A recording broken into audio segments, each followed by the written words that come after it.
আসসালামু আলাইকুম dear viewers, তোমরা কেমন আছো? আশা করি সবাই ভালো আছো। আমাদের আজকের ক্লাস ইংলিশ সেকেন্ড পেপারের উপরে। আমরা আজকে ঢাকা বোর্ড 2023 সালের প্রশ্ন সলভ করব। তো তার আগে তোমাদের কাছ থেকে জানতে চাই, তোমরা একটু আমাকে কমেন্টের মাধ্যমে জানাও তোমরা কে কোথা থেকে যুক্ত হয়েছো এবং আমাকে শোনা যায় কিনা। Voice clear? Is everything okay? আমরা আজকে ঢাকা বোর্ড 2023 সলভ করব। তো আশা করি তোমরা সবাই আমাদের এই ক্লাসে স্বতঃস্ফূর্তভাবে অংশগ্রহণ করবে। আমাদের আজকের ক্লাসে আমরা ঢাকা বোর্ডের প্রথমেই গ্রামার অংশ সলভ করব। তো দেখো, complete the text with suitable preposition. আসলে তোমরা জানো যে তোমাদের বোর্ড পরীক্ষায় প্রথমে প্রেপোজিশন আসে। তো বোর্ড পরীক্ষায় প্রেপোজিশন যেগুলো আসে অনেক ক্ষেত্রে রুলস থেকে আসে, অনেক ক্ষেত্রে অ্যাপ্রোপ্রিয়েট প্রেপোজিশন আসে, অনেক ক্ষেত্রে অর্থ বুঝে মিনিংয়ের উপর ডিপেন্ড করে উত্তর দিতে হয়। তো কোনো কোনো ক্ষেত্রে দুর্ভাগ্যবশত বলবো যে অধিকাংশ প্রশ্নই হচ্ছে অ্যাপ্রোপ্রিয়েট প্রেপোজিশন থেকে আসে, অর্থাৎ মুখস্থ বিদ্যা। অর্থাৎ তুমি যতটুকু উত্তর দিবা সবগুলোই হচ্ছে মুখস্থের উপর ডিপেন্ড করে। এখানে হয়তো ওইভাবে কোনো গ্রামারিক্যাল রুলের প্রভাব নেই, হয়তো অর্থ বোঝার খুব একটা ব্যাপার নেই, বা থাকলেও সেটা 10টার মধ্যে হয়তো 2টা 3টা বা আরও কম। আবার কোনো কোনো ক্ষেত্রে এমন হয় যে অনেকগুলো প্রিপোজিশনই হচ্ছে অর্থের উপর ডিপেন্ড করে অথবা কিছু রুলসের উপর ডিপেন্ড করে উত্তর দেয়া যায়। কিন্তু ঢাকা বোর্ড 2023-এ যে উত্তরগুলো রয়েছে এগুলো অধিকাংশ হচ্ছে অ্যাপ্রোপ্রিয়েট প্রেপোজিশন এবং এটা মুখস্থ থাকতে হবে। এবং এই অ্যাপ্রোপ্রিয়েট প্রেপোজিশন তোমরা বেশি বেশি করে পড়বা বলে আমি প্রত্যাশা করি। দেখো, তো এখানে একটা কোশ্চেন ছিল এ গুড বয়। তো গুড বয় নিয়ে এই প্যাসেজটা, a good boy is accustom to. তোমরা জানো অ্যাকাস্টমডের সাথে কি বসে? টু বসে। অ্যাকাস্টম টু মানে অভ্যস্ত। তো একটা ভালো ছেলে আসলে হার্ড ওয়ার্ক করে, এটা আমরা সবাই জানি। তো হি ইজ নট অ্যাডিক্টেড। তো আসক্ত হওয়ার ক্ষেত্রে আমরা জানি যে সেক্ষেত্রে আমরা প্রেপোজিশন টু দিব। Addicted to, dedicated to. হ্যাঁ, তো অ্যাডিক্টেড এর সাথে টু বসে। এখানে আসলে অর্থ বোঝার থেকে মনে রাখা বা মুখস্থ করা, অ্যাপ্রোপ্রিয়েট প্রেপোজিশন যেটা আছে এটা মনে রাখাটা বেশি জরুরি। ওকে, তো দেখো, he is not addicted to any bad thing. He is not averse. Averse মানে অনিচ্ছুক, অর্থাৎ একটা ভালো ছেলে সে অনিচ্ছুক না। তো এটাও অ্যাপ্রোপ্রিয়েট প্রেপোজিশন এবং সেক্ষেত্রে টু হবে to any hard work. Averse to, কোনো কিছুর ব্যাপারে উদাসীন হলে। হ্যাঁ, অ্যাভার্স, অ্যাভার্সের যে সিনোনিম ইনডিফারেন্ট, ইনডিফারেন্টের সাথেও কিন্তু টু বসে। ওকে, আচ্ছা, তো তাহলে আমরা প্রথম 3টা অপশানেই কিন্তু দেখলাম যে টু হয়েছে উত্তর, যে he is not averse to any hard work. সে কোনো কঠিন কাজের ক্ষেত্রে তার কোনো ধরনের হচ্ছে অনিচ্ছা নাই বা অনাগ্রহ নাই। সে সব ব্যাপারেই খুবই তৎপর, সে সব ধরনের কঠিন কাজ করতে প্রস্তুত। দেখো, হি ক্লিংস টু হিজ ডিটারমিনেশন, অর্থাৎ লেগে থাকে। সে হচ্ছে তার যে ডিটারমিনেশন আছে, তার যে লক্ষ্য আছে, তার যে উদ্দেশ্য রয়েছে, তার সেই স্বপ্ন পূরণ করার জন্য সে একেবারে ওই স্বপ্ন বাস্তবায়ন করার জন্য ধারাবাহিকভাবে পরিশ্রম করতে থাকে। তো এটাও আসলে অ্যাপ্রোপ্রিয়েট প্রেপোজিশন। আমরা এ থেকে ডি সবগুলো দেখলাম কি টু হয়েছে। ঠিক আছে, এরকম প্রশ্ন কম দেখা যায়। সিন্স, যেহেতু he is use to hard work, এটাও কিন্তু টু। তোমরা জানো ইউজ টু মানে অভ্যস্ততার ক্ষেত্রে ব্যবহৃত হয় এবং এটাও মনে রাখতে হবে বা মুখস্থ করার বিষয়। এজন্য তোমরা অর্থ জানবে, তোমরা অবশ্যই যে রুলসগুলো রয়েছে ওগুলোও জানবে, পাশাপাশি বেশি বেশি করে অ্যাপ্রোপ্রিয়েট প্রেপোজিশন মুখস্থ করবে।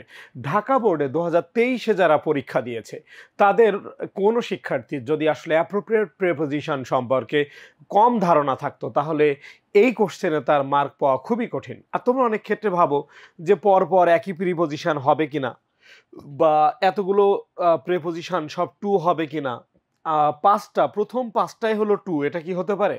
হ্যাঁ, হতে পারে। ঢাকা বোর্ড 2023-এর 1 নম্বর কোশ্চেনেই আমরা এটা দেখতেছি। দেখো বলছে হি ইজ নট ডাউটফুল, সে আসলে কোনো ধরনের তার মধ্যে সংশয় নেই, হ্যাঁ, ডাউটফুল অফ হিজ সাকসেস, অর্থাৎ এই সফলতার ব্যাপারে আমরা জানি র বা এর অর্থে অফ বসে। তো তার যে সফলতা, এই যে সে যে সফল হবে এ ব্যাপারে তার কোনো ডাউট নেই। সে মনে করে যে আমি যেহেতু পরিশ্রম করতেছি এবং আমি রাইট ওয়েতে আছি, আমি একদিন না একদিন সফল হবই। তাহলে এই যে র বা এর অর্থে আমরা অফ ব্যবহার করে থাকি, এ কারণে এটা অফ হবে। এটা অবশ্য অর্থ অনুসারে আসছে, he is not doubtful of his success, সে তার সফলতার ব্যাপারে আসলে কোনোভাবে সন্দেহপ্রবণ নয়, সে নিশ্চিত যে আমি ইনশাল্লাহ একদিন সফল হবই। ওকে, তো দেখো he is very much conscious, সে খুবই সচেতন, ঠিক আছে, সে খুবই সচেতন যে অফ হিজ ডিউটিস, তার দায়িত্ব কর্তব্যের ব্যাপারে। এই যে দায়িত্বের ব্যাপারে এখানেও র বা এর অর্থে এখানে আমরা দেখছি কনসাসের পরে অফ আসছে, তার দায়িত্বের ব্যাপারে সে খুবই সচেতন, conscious. He is not boastful, সে গর্ব করে না, সে যে মেধাবী, তার যে ট্যালেন্ট আছে, তো তার এই মেধার সাথে একটা র বা এর আসবে, অফ হিজ ট্যালেন্ট, অর্থাৎ তার মেধার ব্যাপারে সে কোনো ধরনের গর্ব অহংকার করে না, of his talent, of his talent. Okay, দেখো হি বিহেভস ওয়েল, সে খুব ভালো আচরণ করে, উইথ অল, অর্থাৎ এটা কিন্তু অর্থ অনুসারে আসছে যে সে সবার সাথে, অল বলতে সবাই, সে সবার সাথে হচ্ছে ভালো আচরণ করে। লাস্টেরটা কি হবে দেখো তো তোমরা, দেখি কে উত্তর দিতে পারে। হি অ্যাটেন্ডস ড্যাশ হিজ স্টাডিজ, কি হবে উত্তর? আচ্ছা দেখো হি অ্যাটেন্ডস, এখানে অ্যাটেন্ড এর সাথে ক্লাসে যুক্ত হওয়ার ক্ষেত্রে অ্যাপ্রোপ্রিয়েট প্রিপোজিশন টু আসবে। হি অ্যাটেন্ডস টু হিজ স্টাডিজ, সে তার পড়াশোনার ব্যাপারে খুবই মনোযোগী। তো আমি একটু কমেন্ট দেখতে চাই যে 10টাই হয়েছে বা এই 10টাই পারতে এমন কে কে আছো, বা কমেন্ট করে অলরেডি উত্তরগুলো দিয়েছিলে। এখানে অনেকেই হয়তো 10টা উত্তরই পারতে, যেহেতু বোর্ড কোশ্চেন এবং অনেকেরই হয়তো জানা ছিল। আচ্ছা, তো ধন্যবাদ তোমাদেরকে। আমরা পরবর্তী পার্টে চলে যেতে পারি। আমাদের নেক্সট কোশ্চেন আমরা দেখতে পাচ্ছি, আমরা উত্তরগুলো দেখতেছি। দেখো একেবারে প্রথম পাঁচটা হচ্ছে টু, ঠিক আছে, পরের 3টা আবার অফ।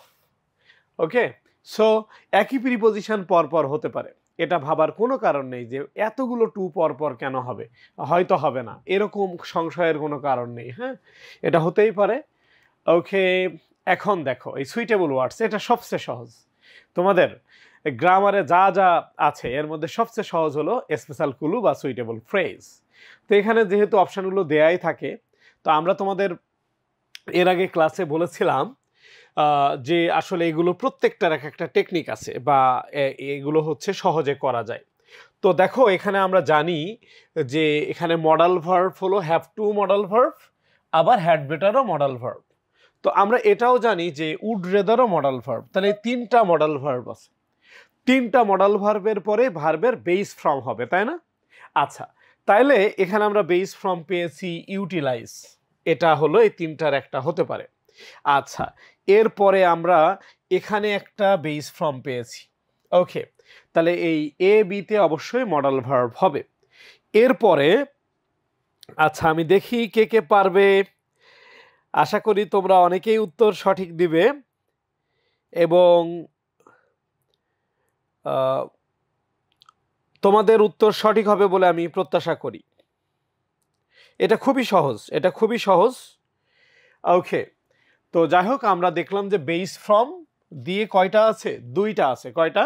2টা, এ আর বি পেয়েছি। আর দেখি কোথায় আছে বেস ফর্ম। হ্যাঁ, আমরা ই নাম্বারে পেয়েছি, ই নাম্বারও আমরা বেস ফর্ম পাইছি। তো মডেলের পরে ভার্বের বেস ফর্ম হয়, এই 3টা নিয়ে আমাদের কনফিউশন হতে পারে।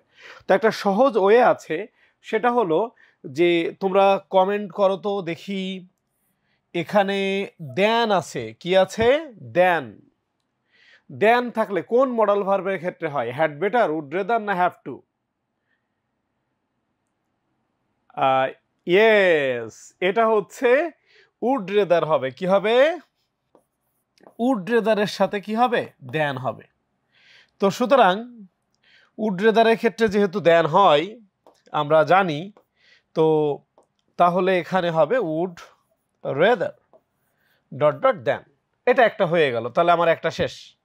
এবার আসো হ্যাভ টু। হ্যাভ টু হলো বাধ্যবাধকতার ক্ষেত্রে হয়। তা আমরা একটু দেখি এটা হালকা ব্যাপার না বাধ্যবাধকতা বোঝাচ্ছে। হ্যাভ টু বা হ্যাড বেটার কোনটা হবে? হ্যাড বেটার হলো বরং ভালো অর্থে আসে, এটা হচ্ছে একটু হালকা ব্যাপার, খুব আর্জেন্ট না। আর হ্যাভ টু হচ্ছে অবশ্যই করতে হবে, বাধ্যবাধকতা থাকবে। ওকে, দেখো টাইম ইজ ভেরি ভ্যালুয়েবল, সময় খুবই মূল্যবান, আমরা জানি সময় খুবই মূল্যবান, এবং we dash utilise time properly. আচ্ছা, কি মনে হচ্ছে তোমরা বলো তো, যে হ্যাড বেটার হবে বরং ভালো, আমাদের সময়টা হচ্ছে প্রপারলি ব্যবহার করা দরকার বা ইউটিলাইজ হওয়া দরকার, না অবশ্যই আমাদেরকে ভালোভাবে সময়টা ব্যবহার করতে হবে? কি হতে পারে?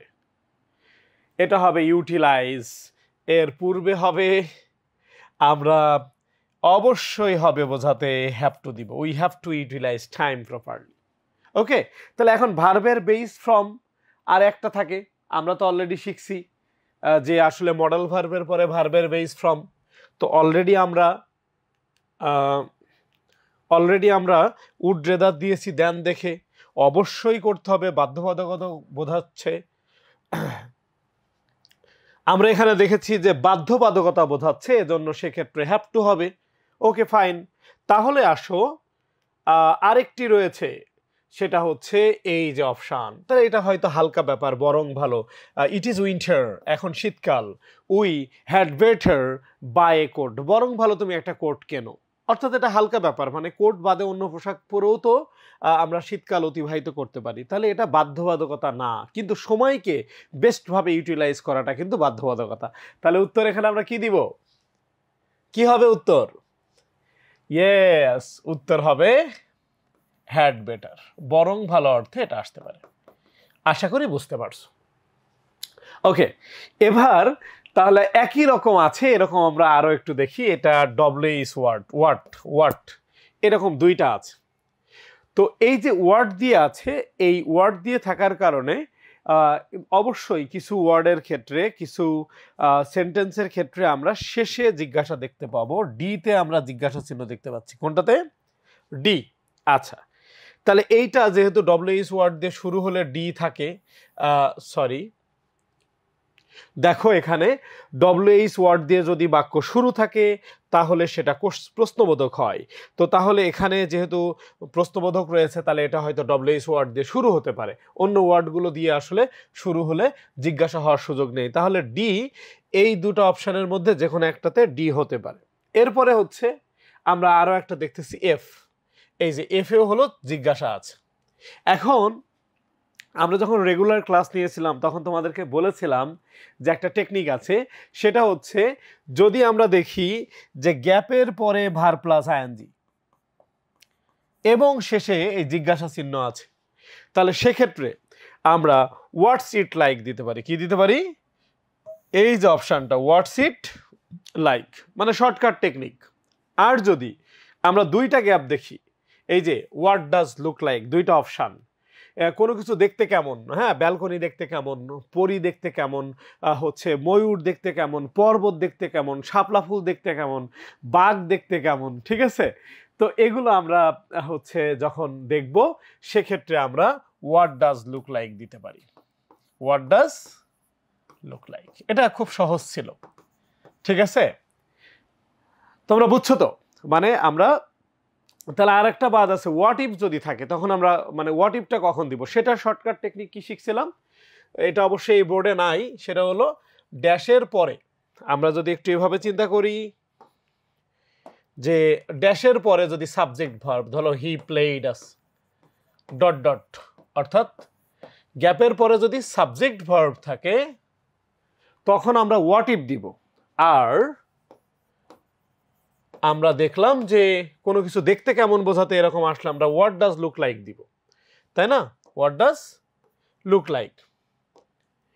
ওকে, আর এই যে কোনো বাক্যের শুরুতে যদি গ্যাপ থাকে এবং গ্যাপের ঠিক পরে ভার প্লাস আইএনজি থাকে এবং শেষে জিজ্ঞাসা থাকে, তখন আমরা দিব হোয়াটস ইট লাইক। ক্লিয়ার? তোমরা বুঝছো তো?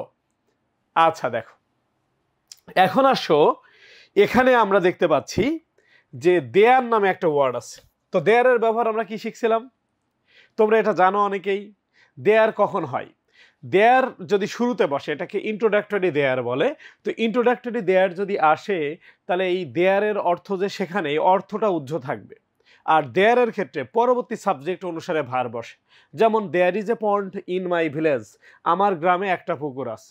আবার there are many ponds in my village, আমাদের গ্রামে অনেক পুকুর আছে, তাই না? তো সেক্ষেত্রে তাহলে দেয়ার আমরা শুরুতে দিব এবং দেয়ারের অর্থ উজ্জ্ব থাকবে। তো আমরা একটু সি নাম্বারটা দেখি। বলছে লং এগো, অনেক আগে, there lived a mighty king Kubla Khan, একটা শক্তিশালী রাজা ছিল, নাম কি? Kubla Khan. নামটা আসলে একটু উদ্ভট, Kubla Khan. He built an amazing palace, সে একটি আশ্চর্যজনক একটি রাজপ্রাসাদ তৈরি করছিল ইন ডিপ ডার্ক ফরেস্ট, একেবারে গহীন বনে সে বিশাল একটা প্রাসাদ তৈরি করছিল। তো এই যে কুবলা খানের কথা বলা হচ্ছে, তো তাহলে এই অর্থ উজ্জ্ব আছে এবং এখানে গ্রামাটিক্যালি দেয়ার সঠিক অপশন আমরা দিতে পারি long ago there lived a mighty king Kubla Khan. Clear? আচ্ছা, দেখো, ওকে, ডান। এখন আসো, আমরা অ্যাজ সুন অ্যাজ এর ব্যবহার এখনো করি না, আমরা প্রথম চারটা দিয়ে ফেলছি। হ্যাভ টু হয়ে গেছে, হ্যাড বেটার হয়ে গেছে। আমরা let alone, was born, as soon as, it, এগুলোর ব্যবহারও খুব সহজ। ওকে, আমরা একটু দেখি এর পরের অপশনে চলে যাই। দেখো জি নাম্বার যেটা আছে, Bangladesh dash as an independent state. তো আমরা জানি 1971 সালে 16ই ডিসেম্বর বাংলাদেশ বিজয় লাভ করেছিল after 9 months bloody war against the occupation Pakistan army. Pakistan হানাদার বাহিনীর বিরুদ্ধে যুদ্ধ করে বাঙালি 16ই ডিসেম্বর 1971 সালের 16ই ডিসেম্বর বিজয় আনে এবং আমরা স্বাধীন দেশ হিসেবে আমরা জয়লাভ করি। তো এখানে বাংলাদেশের পরে একটা ভার্ব হবে। ওকে, এখানে আছে ওয়াজ, তো আমরা এখানে কিন্তু ইট দেখেছি শুরুতে, দেয়ারও আছে আবার ইটও আছে। তো ইটের পর তো ভার্ব সিঙ্গুলার হয়, তো এটা হবে কিনা আমরা একটু ভেবে দেখি। H number it was in China that the art of bonsai originated perhaps more than 1000 years ago. Bonsai tree তোমরা জানো, আমি অঙ্কন বিদ্যাতে খুব অপরিপক্ক। এই যে ছোট গাছ, একটা ধরো বট গাছ, কিন্তু এটার 3 থেকে 4 মিটার হাইট হবে, শেপটা দেখতে একেবারে বড় গাছের মতো, কিন্তু একদম ছোট একটা গাছ। হ্যাঁ, যেমন আমরা বামনদেরকে দেখি যে 2 ফিট 3 ফিটের মানুষকে আমরা দেখি, মানুষের মতোই সব কিছু, কিন্তু তারা সাইজে ছোট। তো বনসাই ট্রির এই যে আইডিয়াটা, এটা প্রায় মোর দ্যান 1000 ইয়ার্স এগো এরা চালু করে। কারা? ইট ওয়াজ ইন চায়না। এটা কোথায় তৈরি হয়? এটা উৎপত্তি হয় কোথায়? অরিজিন কোথায় হয়? অরিজিনেটেড হয়েছিল কোথায়? এটা চায়নাতে। এটাও খুব সহজ। ওকে, আর এখানে দেখো, তাহলে আমাদের আর বাদ থাকলো কোনটা? এটা আমরা দিয়ে ফেলছি, সেটা হলো ওয়াজ বর্ন, লেট অ্যালোন আর as soon as. As soon as অর্থ কি বলো তো? অ্যাজ সুন অ্যাজ অর্থ কি? হ্যাঁ, যেই মাত্র সেই। তো যেই মাত্র সেই অর্থে এখানে আসলে একাধিক স্ট্রাকচার আছে। অ্যাজ সুন অ্যাজ এর ক্ষেত্রে এটাও হয় যে পূর্বে পাস্ট ইনডিফিনিট, পরও past indefinite. As soon as নিয়ে তোমরা একটা উদাহরণ ছোটবেলা থেকে পড়তেছো, সেটা হচ্ছে যে as soon as the thief saw the police, এরপর কমা হবে হি র্যান অ্যাওয়ে, মানে যেই মাত্র চোরটি পুলিশকে দেখলো সে দৌড়ে পালালো, তাই না? এরকম আরো অনেক উদাহরণ দেখছো। তো অ্যাজ সুন অ্যাজ এর আগে পরে দুইটাই হলো পাস্ট ইনডিফিনিট হয়। অ্যাজ সুন অ্যাজ এর আগে এবং পরে কি হয়? Past indefinite. ওকে, ঠিক আছে। আর ওয়াজ বর্ন তো জন্মগ্রহণ করেছিল অর্থে। আর লেট অ্যালোন অর্থ কি? চিন্তাই করা যায় না, ভাবাই যায় না, তাই না? চিন্তাই করা যায় না বা ভাবাই যায় না। তাহলে আমরা দেখি একটু, এগুলো বাদ আছে, আমরা দেখতেছি বাদ আছে এইটা একটু দেখি। এখানে তাহলে জন্মগ্রহণ করার কথা বলতেছে বাংলাদেশ একটা স্বাধীন রাষ্ট্র হিসেবে 16ই ডিসেম্বর 1971 সালে বিজয় লাভ করে। তাহলে এটা হতে পারে ওয়াজ বর্ন, অতীতের ঘটনা, এই যে জন্মগ্রহণ করেছিল। তাহলে একটা হয়ে গেল আমাদের। জি নাম্বার কি হবে? Was born. বলো তো তাহলে এই যে আই নাম্বার কি হবে? লেট অ্যালোন অর্থ চিন্তাই করা যায় না। হ্যাঁ, কেমন? বলছে I can not ride a bicycle, বলছে আমি একটা বাইসাইকেলই চালাতে পারি না। Let alone a motorcycle, let alone বলছে মোটরসাইকেলের কথা তো চিন্তাই করা যায় না। I have no money to buy any of them, বলছে আমার বাইসাইকেল কেনার টাকা নেই। ঠিক আছে, তো মোটরসাইকেল কেনার কথা তো চিন্তাই করা যায় না। লেট অ্যালোন ব্যবহার হয় আমাদের সমাজের অনেক চাপাবাজির কারণেও বলা হয়ে থাকে। যেমন দেখো, ধরে নাও যে একজন হয়তো সকালে নাস্তা করার টাকা তার ছিল না, সে সকালে কোনো ধরনের খাবার দাবার খায় নাই, কিন্তু ভাবসাব নিচ্ছে যে আসলে আজকে দুপুরে হচ্ছে শেরাটনে হচ্ছে খাওয়া দাওয়া করব। ঠিক আছে, অথবা হয়তো তার এক জেলা থেকে আরেক জেলায় যাওয়ার টাকা নেই, অথবা সে নিজে চলার টাকা নাই, সে বলতেছে যে ইউরোপে বা আমেরিকায় হচ্ছে ঘুরতে যাব। ঠিক আছে, তো এটা আসলে চিন্তাই করা যায় না। যেমন হচ্ছে I can not ride a bicycle, বলছে আমি একটা বাইসাইকেল চালাতেই পারি না বা কেনারও আমার সামর্থ্য নেই। লেট অ্যালোন মোটরসাইকেল, মোটরসাইকেলের কথা তো চিন্তাই করা যায় না। ওকে, ঠিক আছে, বলছে I have no money to buy any of them dash the rain stopped, যেটা বলছিলাম যে অ্যাজ সুন অ্যাজ এর ক্ষেত্রে যেই মাত্র সেই অর্থে দুইটাই পাস্ট ইনডিফিনিট হতে পারে। তাহলে এখানে অ্যাজ সুন অ্যাজ হতে পারে, যেহেতু ওইটাই বাদ আছে, শুধু as soon as the rain stopped, যেই মাত্র বৃষ্টি থেমে গেল। অ্যাজ সুন অ্যাজ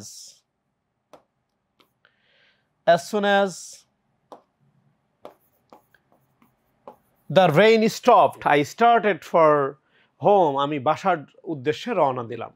তাহলে যেই মাত্র বৃষ্টি থামলো সেই আমি বাসার উদ্দেশ্যে রওনা দিলাম। আশা করি তোমরা এটা বুঝতে পারছো। ওকে, ঠিক আছে, তাহলে আমরা পরবর্তী পার্টে যাই। আমরা উত্তরগুলো দেখছি, আশা করি আমাদের সব উত্তর হয়েছে। মিলিয়ে নাও কার কার সবগুলো হয়েছে আমি একটু দেখতে চাই। আমাদের ক্লাসে রেসপন্স করেছো এবং তোমরা পেরেছো। আশা করি তোমাদের অনেকেরই উত্তর হয়েছে, এটা সহজ ছিল। এবার দেখো কমপ্লিটিং সেন্টেন্স, এটা আসলে এখানে যেটা আছে এগুলো খুব সহজ পার্ট ছিল। তো দেখো প্রথমে কি দেয়া, honesty is the best policy, সততাই হলো সর্বোৎকৃষ্ট পন্থা, সততাই হলো সর্বোৎকৃষ্ট পন্থা। তো এখানে দেখো যে honesty is the best policy, যেটার অর্থ হচ্ছে সততাই সর্বোৎকৃষ্ট পন্থা। তো এরপরে কি বলছে? ইফ ইউ মেইনটেইন অনেস্টি, তার মানে ইফের পরে প্রেজেন্ট ইনডিফিনিট দেয়া। তুমি যদি এটা সততার সাথে অনেস্টি মেনে চলো তাহলে কি হতে পারে? ইফ ইউ মেইনটেইন অনেস্টি, তুমি যদি সততার সাথে চলো, তাহলে আমরা যেটা শিখছিলাম একটা স্ট্রাকচার, যে ইফের পর যদি প্রেজেন্ট ইনডিফিনিট হয়, অপার বাক্য প্রেজেন্ট ইনডিফিনিট অথবা ফিউচার ইনডিফিনিট হতে পারে। কি হতে পারে? দেখা যাক কার উত্তর সঠিক হয়। সততার সাথে চললে জীবনে উন্নতি করতে পারবে, হ্যাঁ হতে পারে। He will prosper in life, subject কি হি হবে না ইউ হবে? হি হবে না, হবে ইউ, কারণ সাবজেক্ট আমার you. If you maintain honesty, তুমি যদি অনেস্টির সাথে চলো, সততার সাথে চলো, তাহলে you will prosper in life. এটা খুব সহজ বাক্য হয়ে যায় অ্যাজ ইউজুয়াল। তারপরেও তুমি এভাবে লিখতে পারো, you will prosper in life. আমরা একটু দেখি। আমি উত্তর দিয়েছি যে এভরিবডি উইল রেসপেক্ট ইউ, সবাই তোমাকে সম্মান করবে। আসলেই তাই, সৎ লোককে সবাই প্রশংসা করে, যে সবচেয়ে খারাপ লোক সেও প্রশংসা করে। ঠিক আছে, কারণ সে জানে যে সৎ ব্যক্তি সমাজের সম্পদ, হ্যাঁ, দেশের সম্পদ।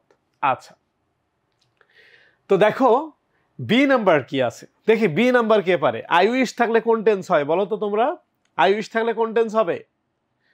দেখো English is an international language, ইংরেজি হচ্ছে কি একটা আন্তর্জাতিক ভাষা। আই উইশ আমার ইচ্ছা হয়, তাহলে তোমার কিন্তু অন্য কিছু লিখলে হবে না। তুমি লিখতে পারবে না I wish I were a bird, যে আমি যদি পাখি হতাম, কারণ তোমার আগের বাক্য দেয়া আছে যে ইংরেজি হচ্ছে একটি ইন্টারন্যাশনাল ভাষা বা আন্তর্জাতিক ভাষা। তো ইংরেজি আন্তর্জাতিক ভাষা, তাহলে তুমি এভাবে বলতে হবে, আমার ইচ্ছা হয়, আমার অসম্ভব কল্পনা এটা, যে I could speak in English fluently, যে আমি খুব ভালোভাবে ইংলিশে কথা বলতে পারতাম।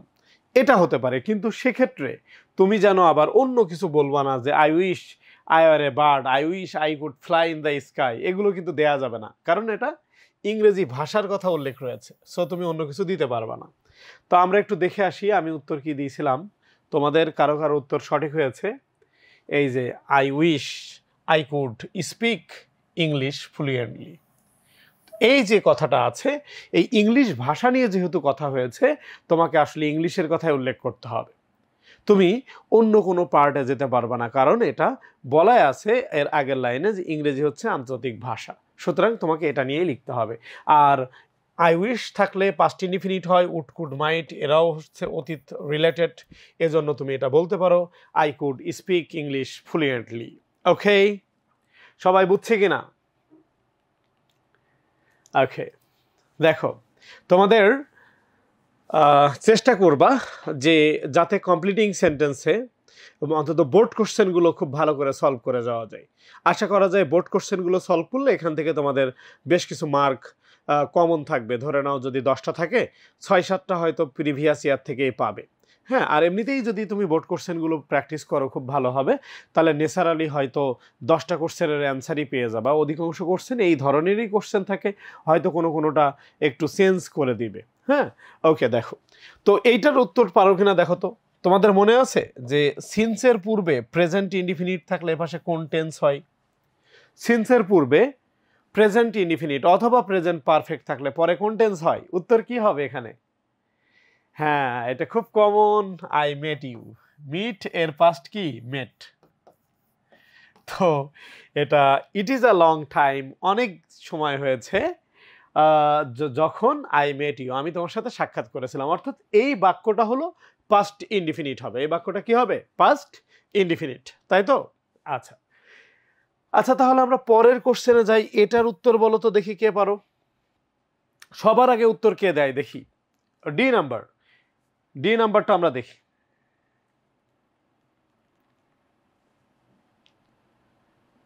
ওকে, তো দেখো এখানে আছে the he talks too much, সে খুব বেশি কথা বলে। আছে কিছু বাচ্চার লোকজন আছে, থামতেই পারে না, কথা বলতেই থাকে। ঠিক আছে, হোয়াইল ডুইং হিজ ওয়ার্ক, যখন সে তার কাজ করে। হ্যাঁ, কিছু রিক্সাওয়ালা দেখবা যে রিক্সাওয়ালা সে রিক্সা চালাচ্ছে আর কথা বলতেই আছে। হ্যাঁ, এরকম শুধু রিক্সাওয়ালা মামা না, তোমরা মামা বলো, ভাই বলো, আর এরকম অনেক লোকজন আছে, হ্যাঁ, যারা কথা থামাতেই পারে না। হ্যাঁ, টকেটিভ, বাসাল আর কি। তো যাই হোক, আই ডোন্ট লাইক পিপুল বলছে আমি ওই লোকদের পছন্দ করি না। তো তোমরা জানো হু হলো রিলেটিভ প্রোনাউন, তার পূর্বের সাবজেক্ট বা অ্যান্টিসিডেন্ট অনুসারে ভার বসে, তাহলে পিপুল অনুসারে ভার্ব দিতে হবে। বলছে আই ডোন্ট লাইক পিপুল, আমি ওই লোকদের পছন্দ করি না। তাহলে হু এর পূর্বে পিপুল প্লুরাল, তো বি ভার্ব দিলে তুমি আর দিতে পারো। আর একটু আগে বললাম যারা বেশি কথা বলে, অতিরিক্ত কথা বলে যারা, তাদেরকে তো বাসাল বলে, তুমি টকেটিভ বলতে পারো, তাদেরকে তুমি টকেটিভ বলতে পারো। হ্যাঁ, টকেটিভ লেখার মতো স্পেস নেই। আচ্ছা, আমি উত্তরটা দেখাচ্ছি, শুধু আমাদের যে উত্তরপত্র আছে সেটা দেখাচ্ছি। টকেটিভ বাদেও তুমি ইউজ করতে পারো। বাসালের ইংলিশ গেরুলাস হতে পারে। দেখো তো আর টকেটিভ, হু আর দুটো ওয়ার্ড দিয়েও কিন্তু কমপ্লিটিং সেন্টেন্স হয়। তো হু আর টকেটিভ, হু আর টকেটিভ। এখন দেখো আমরা এবার ই নাম্বার দেখি। দ্য বেগার ওয়াজ ভেরি হাংরি বলছে ভিক্ষুকটা হলো খুবই ক্ষুধার্ত, ভিক্ষুকটা খুবই ক্ষুধার্ত। নো সোনার হ্যাড, আমরা একটা নিয়ম জানি, no sooner had dot dot then, no sooner হ্যাডের সাথে দেন আসে। হ্যাঁ, আমরা দেনও দেখতে পাচ্ছি। তো নো সোনার হ্যাডের পরে দেন আসে এবং এই বাক্যটা পাস্ট ইনডিফিনিট হয়, এটাও আমরা জানি। নো সোনার হ্যাড অর্থ যেতে না যেতেই, হতে না হতেই, খেতে না খেতে, এরকম অর্থে নো সোনার হ্যাড আসে, তাই না? এখন এখানে কি আছে? নো সোনার হ্যাড হি বলতে বেগার, এই ভিক্ষুক, he got a piece of loaf on the road, যেই মাত্র সে একটু খাবার দেখলো রাস্তায়, দেন তখন সে কি করলো? সে তো ক্ষুধার্ত, সে কি ক্ষুধার্ত, তা ক্ষুধার্ত লোক যদি কোনো খাবার দেখে, সে যে ধরনের খাবারই হোক, যদি খাওয়ার মতো উপযুক্ত খাবার মনে করে সে, তাহলে সে এটা খেতে চাইবে। তো তাহলে সাবজেক্টকে, বেগারকে আমরা ধরলাম যে সে পুরুষ মানুষ, হি দিলে হবে। এবার আসো যে সাবজেক্ট তুমি দিলে, এবার ভার্বের পাস্ট ফর্ম, তাহলে ক্ষুধার্ত হলে খেয়ে ফেলবে। তো খাওয়ার যে বিষয়টা, ইটের পাস্ট কি, ate, he ate, ate it, eat বলতে খাবারটা খেয়ে ফেলছে। এ পিস অফ লোফ, হ্যাঁ, সে খাবারটা খেয়ে ফেলছে। ক্লিয়ার? তাহলে আমাদের স্ট্রাকচারটা মনে রাখাটাও কিন্তু জরুরি, হ্যাঁ। দেনের পরে পাস্ট ইনডিফিনিট হয়, আমরা সাবজেক্ট বসালাম বেগার অনুসারে, এবং আমরা জানি এটা যেহেতু সে ক্ষুধার্ত তাহলে সে এটা খাবে। তো ইটের পাস্ট হলো অ্যাট, আমরা বাক্য গঠন করে ফেললাম। পরের উত্তরটা কি হবে বলো তো? The old man is very weak, এই বৃদ্ধ লোকটা খুবই দুর্বল। হি ইজ ওয়াকিং স্লোলি, সে খুব আস্তে আস্তে হাঁটতেছে। কি হতে পারে? বাকি অংশের উত্তর কি হবে? আশা করি সবাই চেষ্টা করবা, সবাই উত্তর দেওয়ার চেষ্টা করো। দেখো সেক্ষেত্রে লেস্ট দেয়া যায়, he is walking slowly. Lest এই ভয় হয় যে, সাবজেক্টকে এই যে হি, এরপরে লেস্টের সাথে শুড আসে, lest he should fall down, মানে সে এমনভাবে হাঁটতেছে, বৃদ্ধ লোকটা এত উইক, মনে হচ্ছে এই ভয় হয় যে, লেস্ট মানে পাশে ভয় হয় যে অর্থ হয়, বাট এটা আসলে খুব একটু অড লাগে শুনতে। এই ভয় হয় যে যে সে পড়ে যাবে, ফল ডাউন, এটা কিন্তু ফেল না, ফেল হবার পাস্ট, তোমরা অনেক সময় ভুল করো। শুড এর পরে ফল হবে, আর লেস্টের থাকলে লেস্ট এর পর কিন্তু শুড আসে, যদিও শুডের অর্থ উজ্জ থাকে, শুড অর্থ উচিত, তাহলে অর্থ করলে হতো সেই লোকটি এত আস্তে আস্তে হাঁটতেছে, এই ভয় হয় যে তার পড়ে যাওয়া উচিত। উচিত বললে কিন্তু অর্থ হয় না, ঠিক আছে? অর্থাৎ এখানে শুডের অর্থটা উজ্জ থাকবে, বাট লেস্টের সাথে শুডের অবিচ্ছেদ্য সম্পর্ক, অবশ্যই শুড দিতে হবে, কিন্তু বাংলা মিনিংয়ের ক্ষেত্রে শুডের অর্থটা আসবে না। সবাই তোমরা বুঝতে পারছো কিনা একটু কমেন্ট করে জানাও, তোমাদের কোনো সমস্যা থাকলে জানাও। আচ্ছা, আমরা একটু দেখি জি নাম্বারটা দেখি। আই স্টুডেন্ট, একজন শিক্ষার্থী, should not memorise any answer blindly, বলছে একজন স্টুডেন্টের উচিত না একেবারে অন্ধভাবে কোনো উত্তর মুখস্থ করে ফেলা। If he memorizes the answer, সে যদি শুধু উত্তরটাই মুখস্থ করে, উইদাউট নোয়িং দ্য মিনিং, অর্থ জানে না, কিন্তু অর্থ না জেনেই সে মুখস্থ করলো, তাহলে তার জন্য কি হতে পারে বলো? তো ইফের পরে প্রেজেন্ট ইনডিফিনিট থাকলে, একটু আগে আমরা বলছি এই অংশটা প্রেজেন্ট বা ফিউচার হবে। তো সাবজেক্টটা কিন্তু দেখে দেখে বসানো যায়, সাবজেক্টকে হি, বলো তো হির পর কি দিবা, উত্তর কি হবে? দেখি কার উত্তর সঠিক হয়। আচ্ছা, তো সেক্ষেত্রে তোমরা উত্তর দিতে পারো যে আসলে সে ভালো করবে না, জীবনে শাইন করতে পারবে না, পরীক্ষায় ফেল করবে, অথবা সে যে হচ্ছে প্রকৃত জ্ঞান অর্জন করতে পারবে না, ইত্যাদি ইত্যাদি দেয়া যায়। তো আমি অ্যান্সার শিটে যেটা দিয়েছি যে he will not be able, তো এটা হতে পারে হি won't be able, will not না দিয়ে হতে পারে ওন্ট, এটা হতে পারে উইল নট না দিয়ে ওন্ট, ওন্ট ব্লাইন্ডলি যদি কেউ মুখস্থ করে তাহলে ওন্ট বি এইবল। এই যে হি ওন্ট, উইল নটও দেয়া যাবে। দেখো উইল নট বা ওন্ট বি এইবল সক্ষম হবে না to acquire his learning outcome. তাহলে আমরা এটা আবার দেখলাম যে if he memorizes the answer without knowing the meaning, সে যদি মিনিং না জেনেই অ্যান্সার মুখস্থ করে, তাহলে হি ওন্ট, উইল নট এর সংক্ষিপ্ত রূপ, বা উইল নট রাখা যাবে, বাট ওন্ট দেয়াটা বেটার। ওন্ট বি এইবল, সে সক্ষম হবে না to acquire his learning outcome, সে আসলে যা শিখলো প্রকৃত শেখা হবে না, অর্থ না জেনে শিখলে আসলে এটা প্রকৃতপক্ষে কোনো লাভ হয় না। ওকে, তো আমরা দেখতে থাকি। দেখো এখানে কি হয়েছে, এইচ নাম্বারটা কি হয়েছে, এইচ নাম্বারের উত্তরটা দেখি তোমরা পারো কিনা। কারাপশন, দুর্নীতি, ইজ দ্য মেইন হিন্ডারেন্স, অর্থাৎ বাধা two the development of our country. আমাদের দেশে আসলে যদি দুর্নীতি না থাকতো, এই যে সাবেক প্রাইম মিনিস্টার যে এবং তার দোসররা যারা আছে, তারা যে কোটি কোটি টাকা দুর্নীতি করে দেশের বাইরে পাচার না করতো বা এর আগেও যারা ক্ষমতায় ছিল তারা যদি এই পরিমাণ দুর্নীতি না করতো তাহলে আমাদের দেশ ইউরোপ আমেরিকার মতো ডেভেলপড হওয়াটা আসলে খুবই সহজ ছিল। তোমরাও তাই মনে করো কিনা, আমার সাথে একমত কিনা? আমাদের দেশের আজকে এই অবস্থা, এটার অন্যতম কারণ হচ্ছে দুর্নীতি। আমাদের যারা আমলা আছে, সরকারি কর্মকর্তা আছে, এবং আমরা অধিকাংশ লোকই দুর্নীতিপরায়ণ। তো যাই হোক, তো সেক্ষেত্রে আমার সাথে অনেকে একমত হচ্ছ। দেখো, corruption is the main hindrance to the development of our country. আমাদের দেশের উন্নয়নের জন্য দুর্নীতি সবচেয়ে বড় বাধা। ইট ইজ হাই টাইম, এটাই উপযুক্ত সময়। ওখানে ইট কথাটা আছে, এটাই উপযুক্ত সময়। বলো তো, ইট ইজ হাই টাইম থাকলে কোন টেন্স হয় এবং এখানে উত্তরটা কি হবে? উত্তর কি হওয়া উচিত? ইট ইজ হাই টাইম, এটাই উপযুক্ত সময়। হ্যাঁ, বলা যায় যে উই স্ট্যান্ডের পাস্ট হলে স্টুড এগেনস্ট কারাপশন।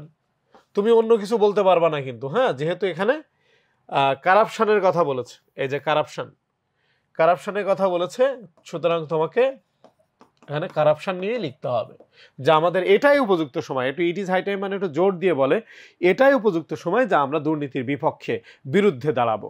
হ্যাঁ, জুলাই আন্দোলনে তোমরা যেভাবে রাজপথে ছিলে ঠিক ওইভাবে দুর্নীতির বিরুদ্ধেও আসলে আমাদের সোচ্চার হওয়া উচিত, সকল বৈষম্যের বিরুদ্ধে আমাদের সোচ্চার হওয়া উচিত। দেখো তো, had I earned enough money.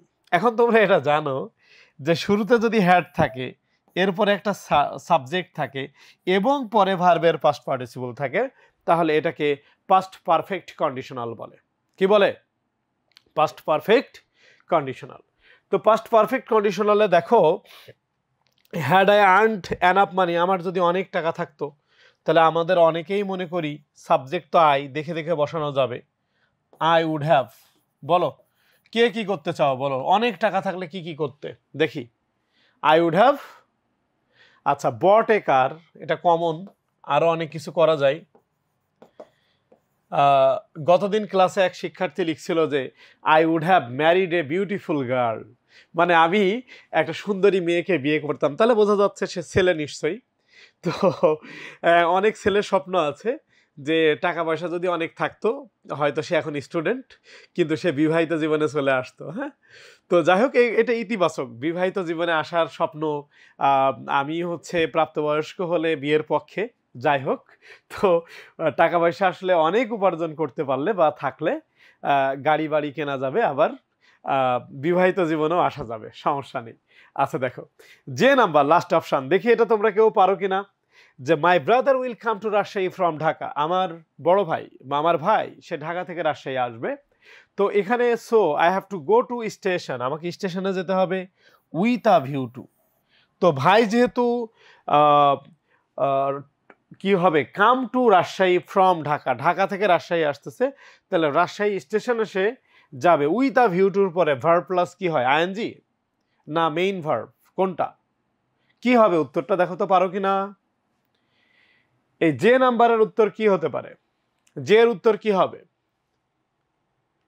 আচ্ছা, অনেকের কমেন্ট পাচ্ছি, দেখো রিসিভিং হিম, অর্থাৎ ভাইকে রিসিভ করতে। হিম বলতে আসলে এখানে ওই যে ব্রাদারের কথা বলেছে, ব্রাদারের প্রোনাউন হচ্ছে হি হবে, হি থেকে হিম। ওকে, যে আমাকে কি আমার ভাইকে রিসিভ করতে যেতে হবে স্টেশনে। তো আমরা যেহেতু জানি উইথ আ ভিউ টুর পর ভার্ব প্লাস আইএনজি হয়, এজন্য উইথ আ ভিউ টু কিন্তু রিসিভ হয়নি, এই শুধু টু থাকলে রিসিভ হতো, বাট এখানে উইথ আ ভিউ টু আছে রিসিভিং হিম। হ্যাঁ, রিসিভিং হিম। আশা করি বুঝছো। তোমাদের অনেকের কমেন্ট পাচ্ছি, একটু জানাও যে আসলে তোমরা বুঝছো কিনা, তোমাদের এতক্ষণ যতটুকু পড়ানো হলো সবার কাছে এগুলো ক্লিয়ার কিনা, এবং তোমরা এখানে মোটামুটি যে অপশানগুলো ছিল সবগুলোর উত্তর দিতে পারছো কে কে দেখি। আমরা পরবর্তী টপিকে চলে যাই। আমাদের এখানে রাইট ফর্ম অফ ভার্ব আছে। তো রাইট ফর্ম অফ ভার্বে আমরা দেখতেছি যে student life is the best time. আসলেই স্টুডেন্ট লাইফ, ছাত্র জীবন, তোমাদের টাইমটাই বেস্ট টাইম। আমাদের স্টেজে আসলে বুঝবা আসলেই ছাত্র জীবন কত ভালো ছিল। ঠিক আছে, আচ্ছা, তো এখানে ফর ওয়ার্ডটা দেখতে পাচ্ছি। আমরা জানি টু ব্যতীত প্রিপোজিশনের পর ভার্ব আসলে সেক্ষেত্রে ভার্বের সাথে কি হয়? আইএনজি হয়। কি হয়? আইএনজি। এখানে ভার্বের সাথে কি হবে? আইএনজি হবে। ওকে, প্রিপেয়ারিং আওয়ারসেলস ফর ফিউচার। ইট বলতে আসলে কাকে? স্টুডেন্ট লাইফকে। ইট বলতে স্টুডেন্ট লাইফকে বীজ বপনের সময় বলা হয়। আসলেই আমরা দেখি বীজ বপন করার পরে এটা চারা গাছ হয়, তারপর ফুল ফল দেয়। তো ছাত্র জীবনটাও আসলে জীবনের বীজ বপনের সময়, তাই না? তো তো এটা প্যাসিভ ফর্মে আছে। আমরা প্রেজেন্ট ইনডিফিনিটের প্যাসিভ জানি। কি হবে উত্তর বলো তো? কলিং। It is calling. ডাকা হচ্ছে, এটাকে স্টুডেন্ট লাইফকে ডাকা হয় জীবনের বীজ বপনের সময় না? এটা কোন ফর্মে হবে? Yes, it is called. It is called. এটাকে বলা হয় the seed time of life, জীবনে বীজ বপনের সময়। বলছো সুতরাং during this period of time, সুতরাং দেখো during this period of life বলছে আমাদের জীবনে এই সময়টাতে স্টুডেন্ট লাইফে স্টুডেন্ট মাস্ট নট। তো মাস্ট কিন্তু মডাল ভার্ব। আমরা জানি মডাল ভার্বের পর সাধারণত ভার্বের বেস ফর্ম হয়। কোন ফর্ম হবে? বেস ফর্ম হবে। কোন ফর্ম? Base form. তাহলে আমরা উত্তর কি দিব? মাস্টন্ট ওয়েস্ট টাইম। কি হবে? আমরা অবশ্যই সময় অপব্যয় করব না। আমাদের তো এখন ফেসবুক সহ সোশ্যাল মিডিয়া, ইউটিউব এবং স্মার্টফোন হাতে থাকার কারণে বিভিন্ন কারণে সময় নষ্ট হয়। তো তোমরা চেষ্টা করবা এটাকে পজিটিভলি কাজে লাগানো। যেমন এখন তোমরা যারা এই লাইভ ক্লাস দেখতেছো, তোমরা পজিটিভলি এটা ইউজ করতেছো। তো তোমাদের সময়ের অনেক মূল্য এবং সময়কে কাজে লাগাতে হবে। দেখো, তো বলছে the main pursuit of the students dash study. তো যাই হোক, এখানে আমাদের একটু দেখতে হবে, এখানে একটা সাবজেক্টের পরে ভার্ব দিতে হবে।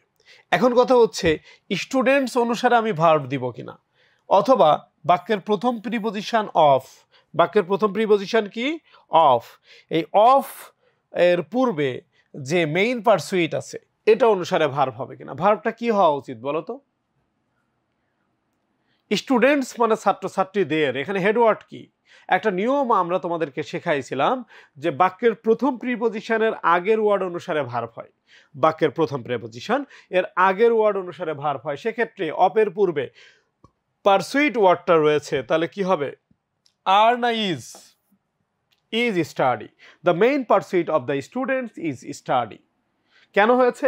বাক্যের প্রথম প্রেপোজিশন অফ, এর পূর্বে পারসুইট, এর পারসুইটের কারণে প্রথম প্রেপোজিশনের আগের ওয়ার্ড অনুসারে ভার্ব হয়। তোমাদের অনেকেরই উত্তর হয়েছে, তবে আমি ব্যাখ্যা যেটা দিলাম যদি বুঝে না থাকো তাহলে প্রশ্ন করতে পারো। বুঝতে পারলো একটু আমাদেরকে জানাও। ইজ স্টাডি হয়েছে। বি ভার্ব মানে কি? অ্যাম, ইজ, আর, ওয়াজ, ওয়্যার, তাই না? এখানে পারসুইট সিঙ্গুলার, এজন্য ইজ হয়েছে। ওকে, পারবো আমরা? আচ্ছা, ইনশাআল্লাহ। দেখো, দে শুড প্রিপেয়ার দেমসেলস বলছে তাদের উচিত নিজেদেরকে প্রস্তুত করা ফর দ্য লাইফ।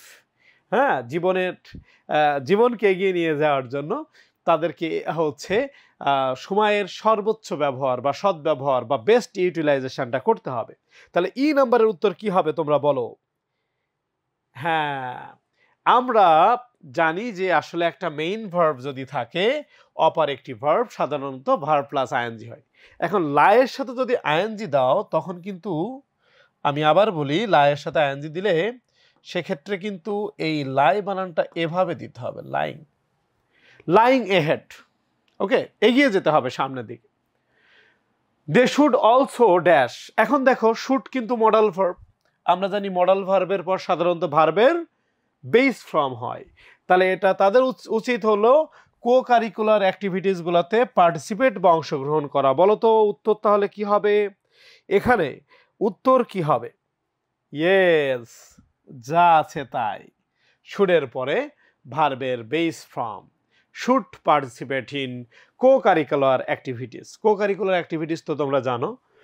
তো বাই ড্যাশ আমরা আজকের ক্লাসের শুরুতে বলছিলাম, বা এই রাইট ফর্ম অফ ভার্বের শুরুতে বলছিলাম যে টু ব্যতীত প্রিপোজিশন হলে ভার্ব প্লাস কি হয়? আইএনজি। বাই এর পরে রিড না reading? By reading newspaper they will know what. বলছে একটা স্টুডেন্ট সে জানে, নিউজ পেপার পড়ার মাধ্যমে জানে যে সারা বিশ্বে কি ঘটতেছে, তাই না? দেখো হোয়াট ড্যাশ, এখন হোয়াট ওয়ার্ডটার পরে একটি ভার্ব রয়েছে, কি রয়েছে, একটি ভার্ব রয়েছে, ক্লিয়ার? ওকে, তো তাহলে বলো উত্তর কি হবে? আচ্ছা, হ্যাপেনিং হবে, তাই না? What happening in the world, হ্যাঁ, অপর একটি ভার্ব আছে, সেক্ষেত্রে আমি আইএনজি যোগ করে দিয়েছি। Will know what happening in the world, যে পৃথিবীতে কি ঘটতেছে। হোয়েন দ্য কান্ট্রি, যখন একটা দেশ যে কোনো ধরনের প্রাকৃতিক দুর্যোগ বা ন্যাচারাল ক্লাইমেটিতে পড়ে, যেমন আমরা দেখতেছি যে সম্প্রতি মিয়ানমারে হচ্ছে ভূমিকম্প হয়ে গেল, এবং এখানে আমরা দেখছি অনেক বড় বড় বিল্ডিং, বড় বড় রাষ্ট্র, সিঙ্গাপুর, ইউরোপ, আমেরিকার অনেক দেশে ভূমিকম্পের কারণে কি হচ্ছে, ধসে পড়তেছে, এবং বিভিন্ন প্রাকৃতিক দুর্যোগ আমরা সবসময় দেখি। তাহলে এখানে আমরা হোয়েন দ্য কান্ট্রি যদি থাকে প্রেজেন্ট হয়, তাহলে কান্ট্রি কিন্তু একটা দেশের কথা বলা হচ্ছে, ফেস ওয়ার্ডটা আছে, সম্মুখীন হয়, তাহলে আমি ফেসই রাখবো না ফেসেস হবে? উত্তর কি হওয়া উচিত বলো? ইয়েস, কি হবে, ফেসেস, কারণ কান্ট্রি হলো সিঙ্গুলার। কান্ট্রি কি, তোমরা তো জানো এখানে 14টা অপশান থাকবে তোমাদের, যেহেতু short syllabus. Right form of ভার্বে কয়টা অপশান? 14টা, আর সেক্ষেত্রে মার কত, 7। তো বলছে দে শুড মডাল ভার্ব, এরপর সাধারণত ভার্বের কোন ফর্ম হওয়ার কথা? হ্যাঁ, বেস ফর্ম হবে। শুড কামই থাকবে কিনা? Yes, they should come forward with a view to, তাদেরকে এগিয়ে আসতে হবে। যদি দেশের কোনো বিপর্যয় আসে, তাহলে ছাত্রীদেরকে এগিয়ে আসতে হবে। হ্যাঁ, এবং সেই কাজটা তোমরা করেছো। অন্তত অতি সম্প্রতি আমাদের দেশে জামূল পরিবর্তন হয়েছে, জুলাই রিভলিউশন যেটা হয়েছে, আমরা ছাত্রদেরকে, তোমাদেরকে আমরা রাজপথে দেখেছি। এভাবেই জাতি প্রত্যাশা করে যে কোনো বিপর্যয়ে তোমরা সবার আগে ছুটে আসবা। তো উইথ আ ভিউ টুর পরে আমরা জানি ভার্ব প্লাস আইএনজি, সেক্ষেত্রে কিন্তু ইটা উঠে যাবে, with a view two removing the sufferings of the affected people. এই যে দুর্ঘটনায় বা প্রাকৃতিক দুর্যোগে যারা আক্রান্ত ব্যক্তি আছে, তাদের দুর্ভোগটা কমানোর জন্য, রিমুভ করার জন্য, দূর করার জন্য তোমাদের ভূমিকা রাখতে হবে। আমরা আসলে ওই প্রত্যাশাটাই তোমাদের কাছ থেকে করি। তাহলে উইথ আ ভিউ টুর পর কি হয়? Verb plus ING. আমরা জানি যে টু থাকা সত্ত্বেও উইথ আ ভিউ টুর পরে ভার্ব প্লাস কি হবে? আইএনজি হবে। ইভেন ইন নর্মাল টাইমস, এমনি সাধারণ সময়গুলোতেও, দে ড্যাশ দেমসেলস, তারা তাদেরকে নিয়োজিত রাখবে, যুক্ত রাখবে in acts of social service. অর্থাৎ প্রাকৃতিক দুর্যোগ নাই, কিন্তু দেখা যাচ্ছে যে আমাদের সমাজকে আলোকিত করতে অনেক ভালো ভালো কাজে ইনভলভ থাকা উচিত, সেগুলোর ক্ষেত্রে তোমরা যুক্ত থাকবে। বলো তো এখানে আমরা কি করব? এখানে দের পরে এনগেজ ওয়ার্ডটা কি দিব? দেখি কে কে পারো, আমি কমেন্ট দেখতে চাই, কার কার উত্তর সঠিক হয়। এখানে অনেকে শুধু এনগেজ বলতেছো, কিন্তু শুড এনগেজ হবে, অর্থাৎ নর্মাল টাইমসেও দে বলতে তোমরা স্টুডেন্টদের উচিত শুড এনগেজ। তো হঠাৎ করে এরকম মডেল ভার্ব দিতে হলে একটু টাফ হয়ে যায়।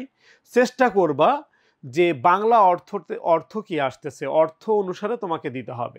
এখানে মডেল ভার্ব কিন্তু ছিল না, কিন্তু তোমাকে দিয়ে নিতে হয়েছে দে শুড এনগেজ, তাদেরকে এনগেজ হতে হবে, নিজেদেরকে এনগেজ করতে হবে সোশ্যাল সার্ভিস, বিভিন্ন সামাজিক কাজে নিজেদেরকে স্বেচ্ছাসেবী হিসেবে অবশ্যই এগিয়ে আসতে হবে, ভূমিকা রাখতে হবে। The students can not do well in the examination, বলছে শিক্ষার্থীরা পরীক্ষায় ভালো করবে না উইদাউট। তো উইদাউট কিন্তু টু ব্যতীত প্রিপজিশন। তো এই টু ব্যতীত প্রিপজিশনের পরে ওয়ার্ক হবে না ওয়ার্কিং হবে? কি হবে উত্তর বলো তো তোমরা দেখি। ইয়েস, অনেকেই সঠিক বলেছো, ওয়ার্কের সাথে আইএনজি, ওয়ার্কিং হার্ড। টু ব্যতীত প্রিপজিশন হলো ভার্ব প্লাস আইএনজি হয়। It is a pity that many students are trying, অনেকেই চেষ্টা করতেছে টু, এই যে টু এর পরে সাধারণত বেস ফর্ম হয়। কোন ফর্ম হয়? বেস ফর্ম হয়। আর এই সাকসিড ওয়ার্ডটাও কিন্তু বেস ফর্ম। এর পাস্ট ফর্ম হলো সাকসিডেড, আর নাউন হলো সাকসেস। নাউন কি?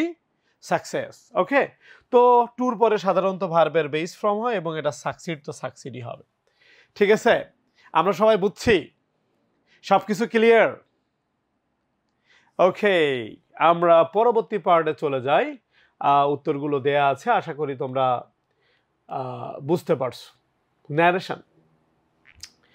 ন্যারেশনে তোমরা অনেকেই খুবই ভালো, যত কঠিন ন্যারেশনই দেয়া হোক তোমরা পারো। তো এই ন্যারেশনটাও খুব একটা কঠিন ছিল না। দেখো, তো এখানে বলছে where will you get admission after your HSC examination. HSC পরীক্ষার পরে তোমরা কোথায় ভর্তি হবা? অনেকেরই স্বপ্ন ভার্সিটি, মেডিকেল, ইঞ্জিনিয়ারিং, হ্যাঁ, এইগুলাতে ভর্তি হওয়ার স্বপ্ন রয়েছে।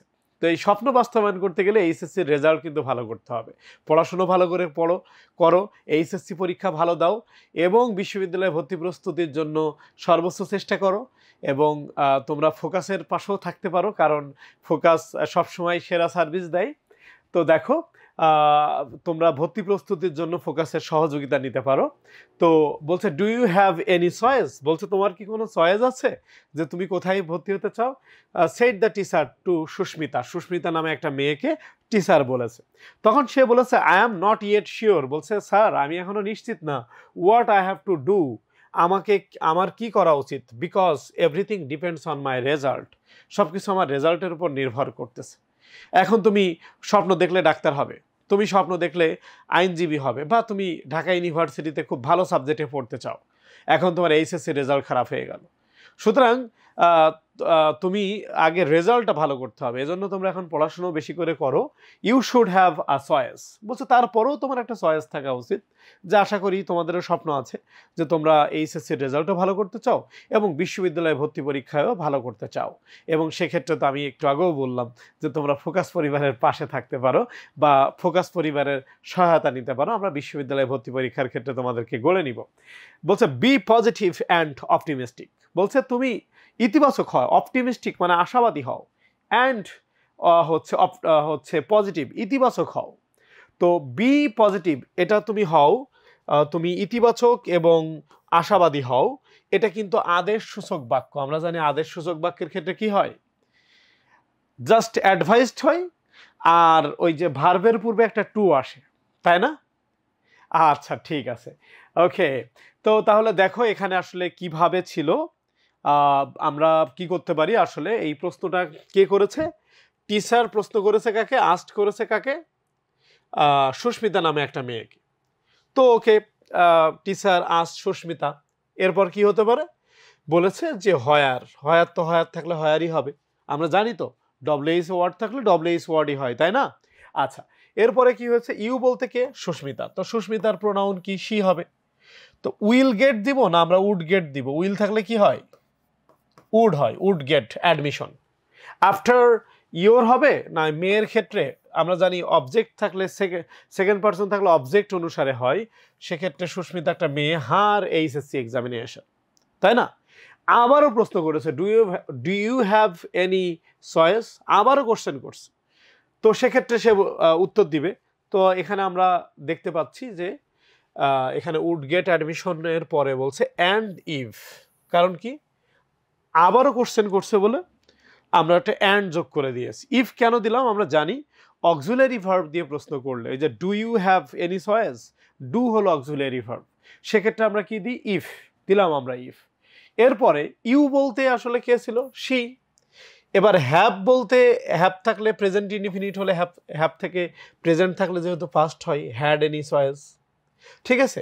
আচ্ছা, এখন আমরা জানি যে এখানে উত্তরে বলেছে I am not yet sure what I have to do because everything depends on my result. তাহলে সে প্রশ্নের উত্তর দিয়েছে। এবং আই এম বলতে শি, প্রেজেন্ট আছে, পাস্ট হবে was not yet sure. What, I বলতে শি, হ্যাভ টু থাকলে কি হবে? হ্যাভ টুই হবে না? প্রেজেন্ট থাকলে পাস্ট হয়, তাহলে কি হবে? Had two. আচ্ছা, ডু বিকজ এভরিথিং, এখানে কি ডিপেন্ডস হবে না সেক্ষেত্রে ডিপেন্ডেন্ট হবে? অন মাই রেজাল্ট, এখন সুস্মিতা বলতেছে আমার রেজাল্টের উপর ডিপেন্ড করে। মাই বলতে কে? এটা হিজ না হার? কি হবে? হার হবে তো, শিওর? আচ্ছা ঠিক আছে, তোমার তো কমেন্ট করার জন্য ধন্যবাদ তোমাদেরকে। You should have a choice, এটা কিন্তু শিক্ষকের বক্তব্য। Be attentive, be positive and optimistic. তো এক্ষেত্রে আমরা আগেই আলোচনা করছি যে এখানে প্রশ্নের উত্তর দিয়েছিল বলে রিপ্লাইড এট দ্যাট দিয়েছিলাম। আই ছিল মানে শি, আই অ্যাম বলতে আই অ্যাম নট মানে she was not sure. About what, হোয়াটের পরে সাবজেক্ট, হ্যাভ টু ছিল ওখানে হবে had to. Do because everything, depend ছিল আমরা জানি প্রেজেন্ট থাকলে পাস্ট হয়, dependent on her result. My result ছিল মাই বলতে কি হবে, her result. Okay, the teacher encouraged her, এই যে এই কথাটা দেখো, এটা একটু নতুন মানে তোমার একটু নিচ থেকে লিখতে হবে। এই ধরনের বহু প্যাসেজ তোমরা করেছো বা পারো। শিক্ষক কিন্তু বলতেছে, একটু উৎসাহিত করতেছে, সরাসরি কিন্তু এই ওয়ার্ডটা নাই। সেইড বা টোল্ড না দিয়ে তুমি যদি এনকারেজড দাও তাহলে এটা একটু বেটার হয় তোমার জন্য। যে দ্য টিচার, শিক্ষক, এনকারেজড হার, তাকে উৎসাহিত করেছে, টু হ্যাভ এ চয়েস, যে তুমি সঠিক সিদ্ধান্ত নাও, টু হ্যাভ এ চয়েস, একটা সিদ্ধান্ত নাও তুমি কোন দিকে এগোতে চাও। অ্যান্ড টু রিমেইন, এই যে ওখানে কিন্তু ছিল টু বি, হ্যাঁ, টু বি পজিটিভও দেওয়া যায়, কিন্তু এটা তুমি তোমার মতো করে ব্যাখ্যা করতে গিয়ে to remain positive and optimistic দাও, সেটাও কিন্তু হবে। আমরা জানি যে এরকম ইম্পারেটিভ সেন্টেন্স থাকলে এর পূর্বে শুধু টু বসে। ক্লিয়ার? পারবো আমরা? সবাই বুঝছি কিনা? সবার কাছে ক্লিয়ার? পারা যাবে? আচ্ছা, ঠিক আছে, ধন্যবাদ। এরপরে আসো আমরা 6 নাম্বার কোশ্চেনে যাই। দেখো, তো এটা তো আসলে মডিফায়ারের বিষয়ে আমি জানি যে তোমরা খুবই দক্ষ এবং মডিফায়ার তোমাদের পছন্দের টপিক, তোমরা পারো। দেখি কে কে পারে, তোমরা উত্তর দেওয়ার চেষ্টা করবে। তো এখানে কি ছিল ঢাকা বোর্ড 2023-এ, যে ক্রিকেট ইজ অ্যান আছে, কিন্তু এখানে আছে কি অ্যান, সুতরাং তোমাকে বুঝে শুনে উত্তর দিতে হবে। এখানে তুমি যে ওয়ার্ডটা দিবা এখানে শুরুতে ভাওয়েল থাকতে হবে, ড্যাশ গেম, তাহলে তুমি এটাকে ইন্টারন্যাশনাল গেমও বলতে পারো, ইন্টারন্যাশনাল। কেউ কেউ আবার হয়তো ইন্টারেস্টিং গেম বলতে পারো, সেটাও হবে। অ্যাডজেক্টিভ দিলেই হবে, কারণ আমরা জানি নাউনের পূর্বে অ্যাডজেক্টিভ বসে। ইন্টারন্যাশনাল এটাও কিন্তু অ্যাডজেক্টিভ, তাও অ্যান আছে, অ্যান ইন্টারন্যাশনাল গেম হতে পারে। এটা আন্তর্জাতিক খেলা, এটা একটা ইন্টারন্যাশনাল গেম, আন্তর্জাতিক খেলা। It is not a game of, বলছে এটা খেলা নয়। দেখো তো, বি পসেসিভ দিতে হবে, বলো তো কান্ট্রি, এটা it is not a game of dash country, তাহলে এখানে পসেসিভ হিসেবে কি আসতে পারে? পসেসিভ মানে তোমরা কি বুঝো বলো? পসেসিভ দ্বারা তোমরা কোন ফর্মকে বুঝো? আই থেকে মাই, উই থেকে আওয়ার, উই থেকে ইয়েস, এটা আওয়ার হবে। It is not a game of our country, এটা আমাদের দেশের খেলা নয়। এটা আমাদের দেশে কি হাডুডু খেলা না আছে নাকি? হাডুডু খেলা কিভাবে খেলতে হয় তোমরা জানো? আমরা ক্রিকেট ফুটবল সম্পর্কে জানি, কিন্তু হাডুডু খেলা কি এটাও অনেকে জানে না, অথচ এটা আমাদের জাতীয় খেলা। দেখো তো, যাই হোক, a dash use a noun adjective to premodify the noun, match is played between two teams. এখন দেখো, নাউন অ্যাডজেক্টিভ হতে গেলে কি লাগে? নাউনের পূর্বে যদি একটা আমরা নাউন দিই তাহলে তাকে আমরা নাউন অ্যাডজেক্টিভ বলি। তো একটা নাউন দিতে হবে, এ ড্যাশ ম্যাচ, বলো তাহলে এখানে কি হতে পারে উত্তর? আমি দেখতে চাই কে কে সঠিক উত্তর দেয়, দেখতে চাই কে কে সঠিক উত্তর দেয়। ইয়েস, ক্রিকেট, এই কথাটা দিয়ে দিলেই হবে যে cricket match is played between two teams. তো ক্রিকেট তো একটা নাউন, তো নাউনের পূর্বে নাউন বসলে সেটা নাউন অ্যাডজেক্টিভ, তাহলে এখানে আসছে use a noun adjective to premodify the noun. A cricket match is played between two teams. Between, cricket team হচ্ছে যারা খেলে, অপোজিট আর একটা পক্ষ থেকে দুই দলের মধ্যে খেলা হয়, তাহলে এই ক্রিকেট ম্যাচ, এখানে ক্রিকেট ওয়ার্ডটা নাউন অ্যাডজেক্টিভ, কারণ নাউনের পূর্বে যদি নাউন বসে, ক্রিকেট ওয়ার্ডটাও নাউন, সেটা নাউন অ্যাডজেক্টিভ। এটা দুইটা দলের মধ্যে খেলা হয়, 11 জন 11 জন করে প্লেয়ার থাকে, তাই না? আচ্ছা, বলছে ইউজও, এখানে বলেছে use a distributive pronoun to premodify the noun. Distributive প্রোনাউনটা আসলে কি? ইজ, এভরি, আইদার, নাইদার, এগুলো কি ডিস্ট্রিবিউটিভ না কোনগুলো? কি হতে পারে? কোনগুলো ডিস্ট্রিবিউটিভ? কার কার জানা আছে দেখি, ডিস্ট্রিবিউটিভ প্রোনাউন কোনগুলো? হ্যাঁ, অনেকের উত্তর সঠিক হচ্ছে। ডিস্ট্রিবিউটিভ প্রোনাউন সম্পর্কে তোমাদের অনেকেরই ধারণা আছে, এবং এটা ইজ দিলেই হবে। কি দিলে হবে? ইজ। ইজ ওয়ার্ডটা একটা ডিস্ট্রিবিউটিভ প্রোনাউন।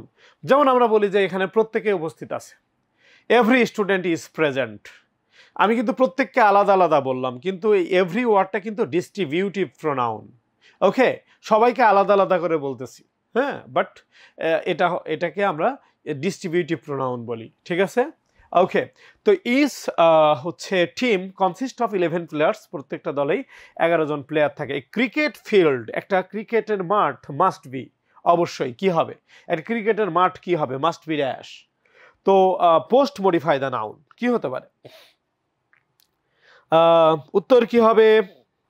আচ্ছা দেখো, খুবই কঠিন ছিল, তারপরেও তোমরা চেষ্টা করছো। এটা হচ্ছে বলা যেতে পারে পোস্ট মডিফাই দ্য নাউন, এটা আমরা বলতে পারি একটা অ্যাডজেক্টিভ দিতে পারি। এটা ডিম্বাকৃতির মতো থাকে, একটা ক্রিকেট স্টেডিয়াম কি থাকে, ডিম্বাকৃতির মতো। তো ডিমের ইংলিশ আমরা কিভাবে বলতে পারি? ওভাল শেপড বলতে পারি, তাই না? ওকে, ইট রিকোয়ার্স টু উডেন হচ্ছে ব্যাটস, মানে দুইটা ব্যাট থাকে দুইজন প্লেয়ারের, একটা বল লাগে, টু সেটস অফ স্টাম্পস, অর্থাৎ এ পাশে আমরা একটু দেখি, একটা সাইডে 3টা স্টাম্প আর একটা সাইডে 3টে স্টাম্প থাকে, তাই না? তো এটার খেলার সম্পর্কে আমাদের সবার ধারণা আছে, যদিও মেয়েরা মনে হয় ক্রিকেট একটু কম দেখে বা ধারণা রাখে। ছেলেদের মধ্যে কে কে ক্রিকেট খেলো? আমি কি ছোটবেলায় অনেক বেশি ক্রিকেট খেলতাম, তোমরা অনেকেই হয়তো ক্রিকেট খেলো। আচ্ছা, অনেকেই ক্রিকেট খেলে বোঝা যাচ্ছে। দেখো, তো যাই হোক, F number, use a numeral adjective two pre modify the noun dash umpires conduct. কয়জন আম্পায়ার থাকে? নিউমেরাল মানে সংখ্যা দিতে হবে, 1 2 3 4 5, কয়জন থাকে? আচ্ছা, 2 জন আম্পায়ার থাকে, আরেকজন থার্ড আম্পায়ার থাকে, কিন্তু সে কথাটা কিন্তু পরে বলা আছে। থার্ড আম্পায়ার প্রয়োজন হয়, মাঝে মাঝে প্রয়োজন হয়, তার মানে বুঝতে হবে এখানে 2টা হবে, ঠিক আছে? 2 জন আম্পায়ার থাকে, থার্ড আম্পায়ারের কথা এখানে উল্লেখ আছে। A third umpire is required, একটা থার্ড আম্পায়ার লাগে dash use an infinitive, infinitive মানে to plus verb, to post modify the verb, to an acute confusion. আমাদের যে তীব্র কনফিউশনগুলো হয়, আউট হয়েছে কি হয়নি, বিশেষ করে রান আউটে বেশি সমস্যা হয়। অনেক সময় দেখা যায় যে এটা রিভিউ নিতে হয়, কম্পিউটারে হেল্প নিতে হয়, তাই না? তো যাই হোক, এজন্য আমাদের রিকোয়ার্ড থার্ড আম্পায়ার লাগে। থার্ড আম্পায়ারের হচ্ছে সহযোগিতা নিয়ে অনেক কনফিউশন, অ্যাকুইট কনফিউশন, যেগুলো একদম তীব্র কনফিউশন, যা আসলেই মনে হচ্ছে ব্যাটসম্যান আগে চলে আসছে, অথবা মনে হচ্ছে যে না বল আগে লাগছে, কনফিউশন যখন হয় তখন কম্পিউটারের মাধ্যমে দেখতে হয়, তখন আমরা থার্ড আম্পায়ারের সহায়তা নিতে দেখি। তো যাই হোক, তো সেক্ষেত্রে রিকোয়ার্ড ওয়ার্ডটা রয়েছে, এরপর টু প্লাস ভার্ব কি হবে তোমরা বলো দেখি? টু প্লাস ভার্ব কি দিবা? হ্যাঁ, টু রিসলভ, সমাধান করা, তাই না? To resolve an acute confusion. Okay, তো কনফিউশন দূর করার জন্য, হ্যাঁ, okay, dash use a participle to premodify the noun. Okay, participle use করতে বলা হয়েছে, use a participle to premodify the noun. The opportunity, the batter, যিনি ব্যাটসম্যান, হিটস দ্য বল, সে বলে আঘাত করে, অ্যাট এ গুড ডিস্ট্যান্স, বেশ দূর থেকে, অ্যান্ড অ্যাট এ গুড ডিস্ট্যান্সের পরে আছে, and runs to the opposite wicket, এবং সে কী করে আমরা জানি, রান নিতে গেলে সে হচ্ছে অপোজিট উইকেটে যায়, এবং একাধিক রান নিতে হলে আবার অপোজিট উইকেট থেকে আবার এদিকে আসে, তাই না? তো যাই হোক, এখানে একটা পার্টিসিপল দিতে বলছে, পার্টিসিপল মানে ভার্ব প্লাস আইএনজি। তাহলে কি হতে পারে উত্তর বলো? এখানে এইসে কি হবে উত্তর? টেকিং, গেটিং, অনেক কিছু বলছো, টেকিংও হবে, গেটিংও হবে, তবে গেটের বানান লিখতে গিয়ে সাবধান থাকতে হবে, 2টা জি। গেটিং দ্য অপরচুনিটি, সুযোগ নিতে হবে, তাহলে গেট এর সাথে আইএনজি দেওয়া যেতে পারে, ভার্ব প্লাস আইএনজি অংশ পার্টিসিপল হতে পারে। ওকে, বলছে if dash use an indefinite pronoun to premodify the noun batter is out. তো বলছে next batter comes in his place, একজন যদি আউট হয় আরেকজন আসে, এটা বলা হচ্ছে। তো এখন এখানে একটা অনির্দিষ্ট ইনডিফিনিট প্রোনাউন ইউজ করতে হবে, কি হতে পারে বলো? এই আই নাম্বারের উত্তর কি হবে? আয়ের উত্তর জানতে চাই। আচ্ছা, এনি হতে পারে, এনি ওয়ার্ডটা আসলে অনেকের উত্তর সঠিক। এনি ব্যাটার ইজ আউট, অর্থাৎ যে স্ট্রাইকে আছে অথবা নন স্ট্রাইকে আছে, যে কেউ আউট হয়ে যেতে পারে। তো যে ব্যাটসম্যানই আউট হোক, এনি ওয়ার্ডটা কিন্তু ইনডিফিনিট, অনির্দিষ্ট একটি হচ্ছে প্রোনাউন। যেমন আমি বললাম যে কোনো লোক এটা করেছে, তাহলে কে করেছে এটা নির্দিষ্ট না। তো যে কোনো ব্যাটসম্যান যে স্ট্রাইকে আছে অথবা যে নন স্ট্রাইকে আছে, যে কোনো ব্যাটসম্যান যদি আউট হয়ে যায়, তাহলে আরেকজন নতুন ব্যাটসম্যান ফিল্ডে নামে খেলতে। বোথ টিমস, দুইটা দলই ট্রাই, চেষ্টা করে। অ্যাডভার্বিয়াল ফ্রেজ, অর্থাৎ একাধিক ওয়ার্ড লাগবে যেহেতু ফ্রেজ বলেছে। তো to out all batters of the opposite, বিরোধী পক্ষের, অপর পক্ষের সব ব্যাটসম্যানকেই আউট করার চেষ্টা করে। বলো কি হবে উত্তর? অ্যাডভার্বিয়াল ফ্রেজ, ফ্রেজ হবে। হ্যাঁ, আচ্ছা, হার্ট অ্যান্ড সোল বলতেছো, হ্যাঁ হবে। ট্রাই হার্ট অ্যান্ড সোল, আপ্রাণ চেষ্টা করে। Heart and soul, heart and soul try করে। Heart and soul, heart and soul try করে। ওকে, অনেকেরই উত্তর সঠিক।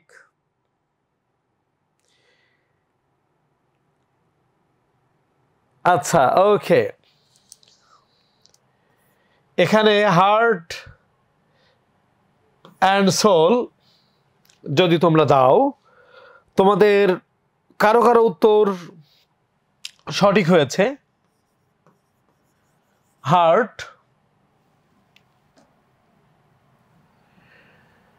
দেখো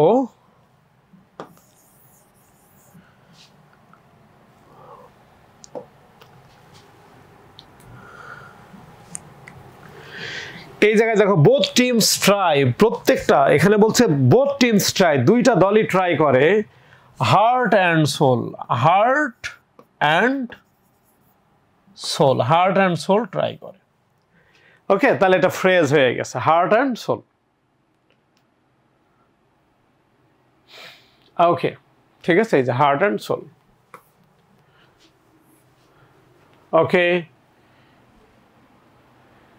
কানেক্টর, এটা আসলে তোমাদের কাছে কি খুব কঠিন মনে হয় না? আসলেই বিব্রতকর। কানেক্টরটা আসলে একটু টাফ আমাদের সবার জন্য, এক এক জায়গায় এক একটা মিনিং হয়। তো এখানে আসলে কি ছিল, বলছে happiness is a relative term. আসলে সুখ আসলে এক একজনের কাছে এক এক রকম। হ্যাঁ, অনেকে কোটি কোটি টাকার মালিক, কিন্তু তার আরও চায়, সে টাকার টেনশনেই ঘুমাতে পারে না। আবার হয়তো একজন রিক্সাওয়ালা হচ্ছে দিন 300-400 টাকা ইনকাম করে, কিন্তু সে রাত্রে শান্তির ঘুম ঘুমায় এবং খুব খুশি যে আজকে আমি 300 থেকে 400 টাকা ইনকাম করতে পারছি। তো এটা আসলে রিলেটিভ একটি টার্ম। বলছে এটা relative term dash, it depends upon some factor, সেটা কিছু ফ্যাক্টরের উপর ডিপেন্ড করে। তাহলে উত্তর আমরা কি দিব বলো তো? 6-এর উত্তর, 7-এর উত্তর কি হবে? এ নাম্বারের উত্তর কি দিব? হ্যাঁ, তোমাদের উত্তর বলছো অ্যাজ, মানে যেহেতু অর্থে আসতে পারে। বলছে যেহেতু এটা কিছু ফ্যাক্টরের উপর ডিপেন্ড করে এবং এটা একটা রিলেটিভ টার্ম, হ্যাপিনেসটা আসলে মানুষের বিভিন্ন চিন্তা চেতনার উপর ডিপেন্ড করে। ড্যাশ কন্টেনমেন্ট ইজ দ্য কি টু সাকসেস হ্যাপিনেস। বলছে তাহলে কি ধরনের? একটু আগে বলছিলাম যে একজন রিক্সাওয়ালার কথা বলছিলাম, সে ওই 300-400 টাকায় খুশি, কিন্তু কোটি কোটি টাকার মালিক, ওর আরও টাকা দরকার, এজন্য রাত্রে আর ঘুম আসে না, যে আমার আরও টাকা প্রয়োজন। তাহলে এটা কি ধরনের হচ্ছে কন্টেনমেন্ট প্রয়োজন? এবং সেক্ষেত্রে আমরা রিলেটিভ প্রোনাউনটা এখানে কি দিব? ইয়েস, ইনফ্যাক্ট হতে পারে। ইনফ্যাক্ট, প্রকৃতপক্ষে।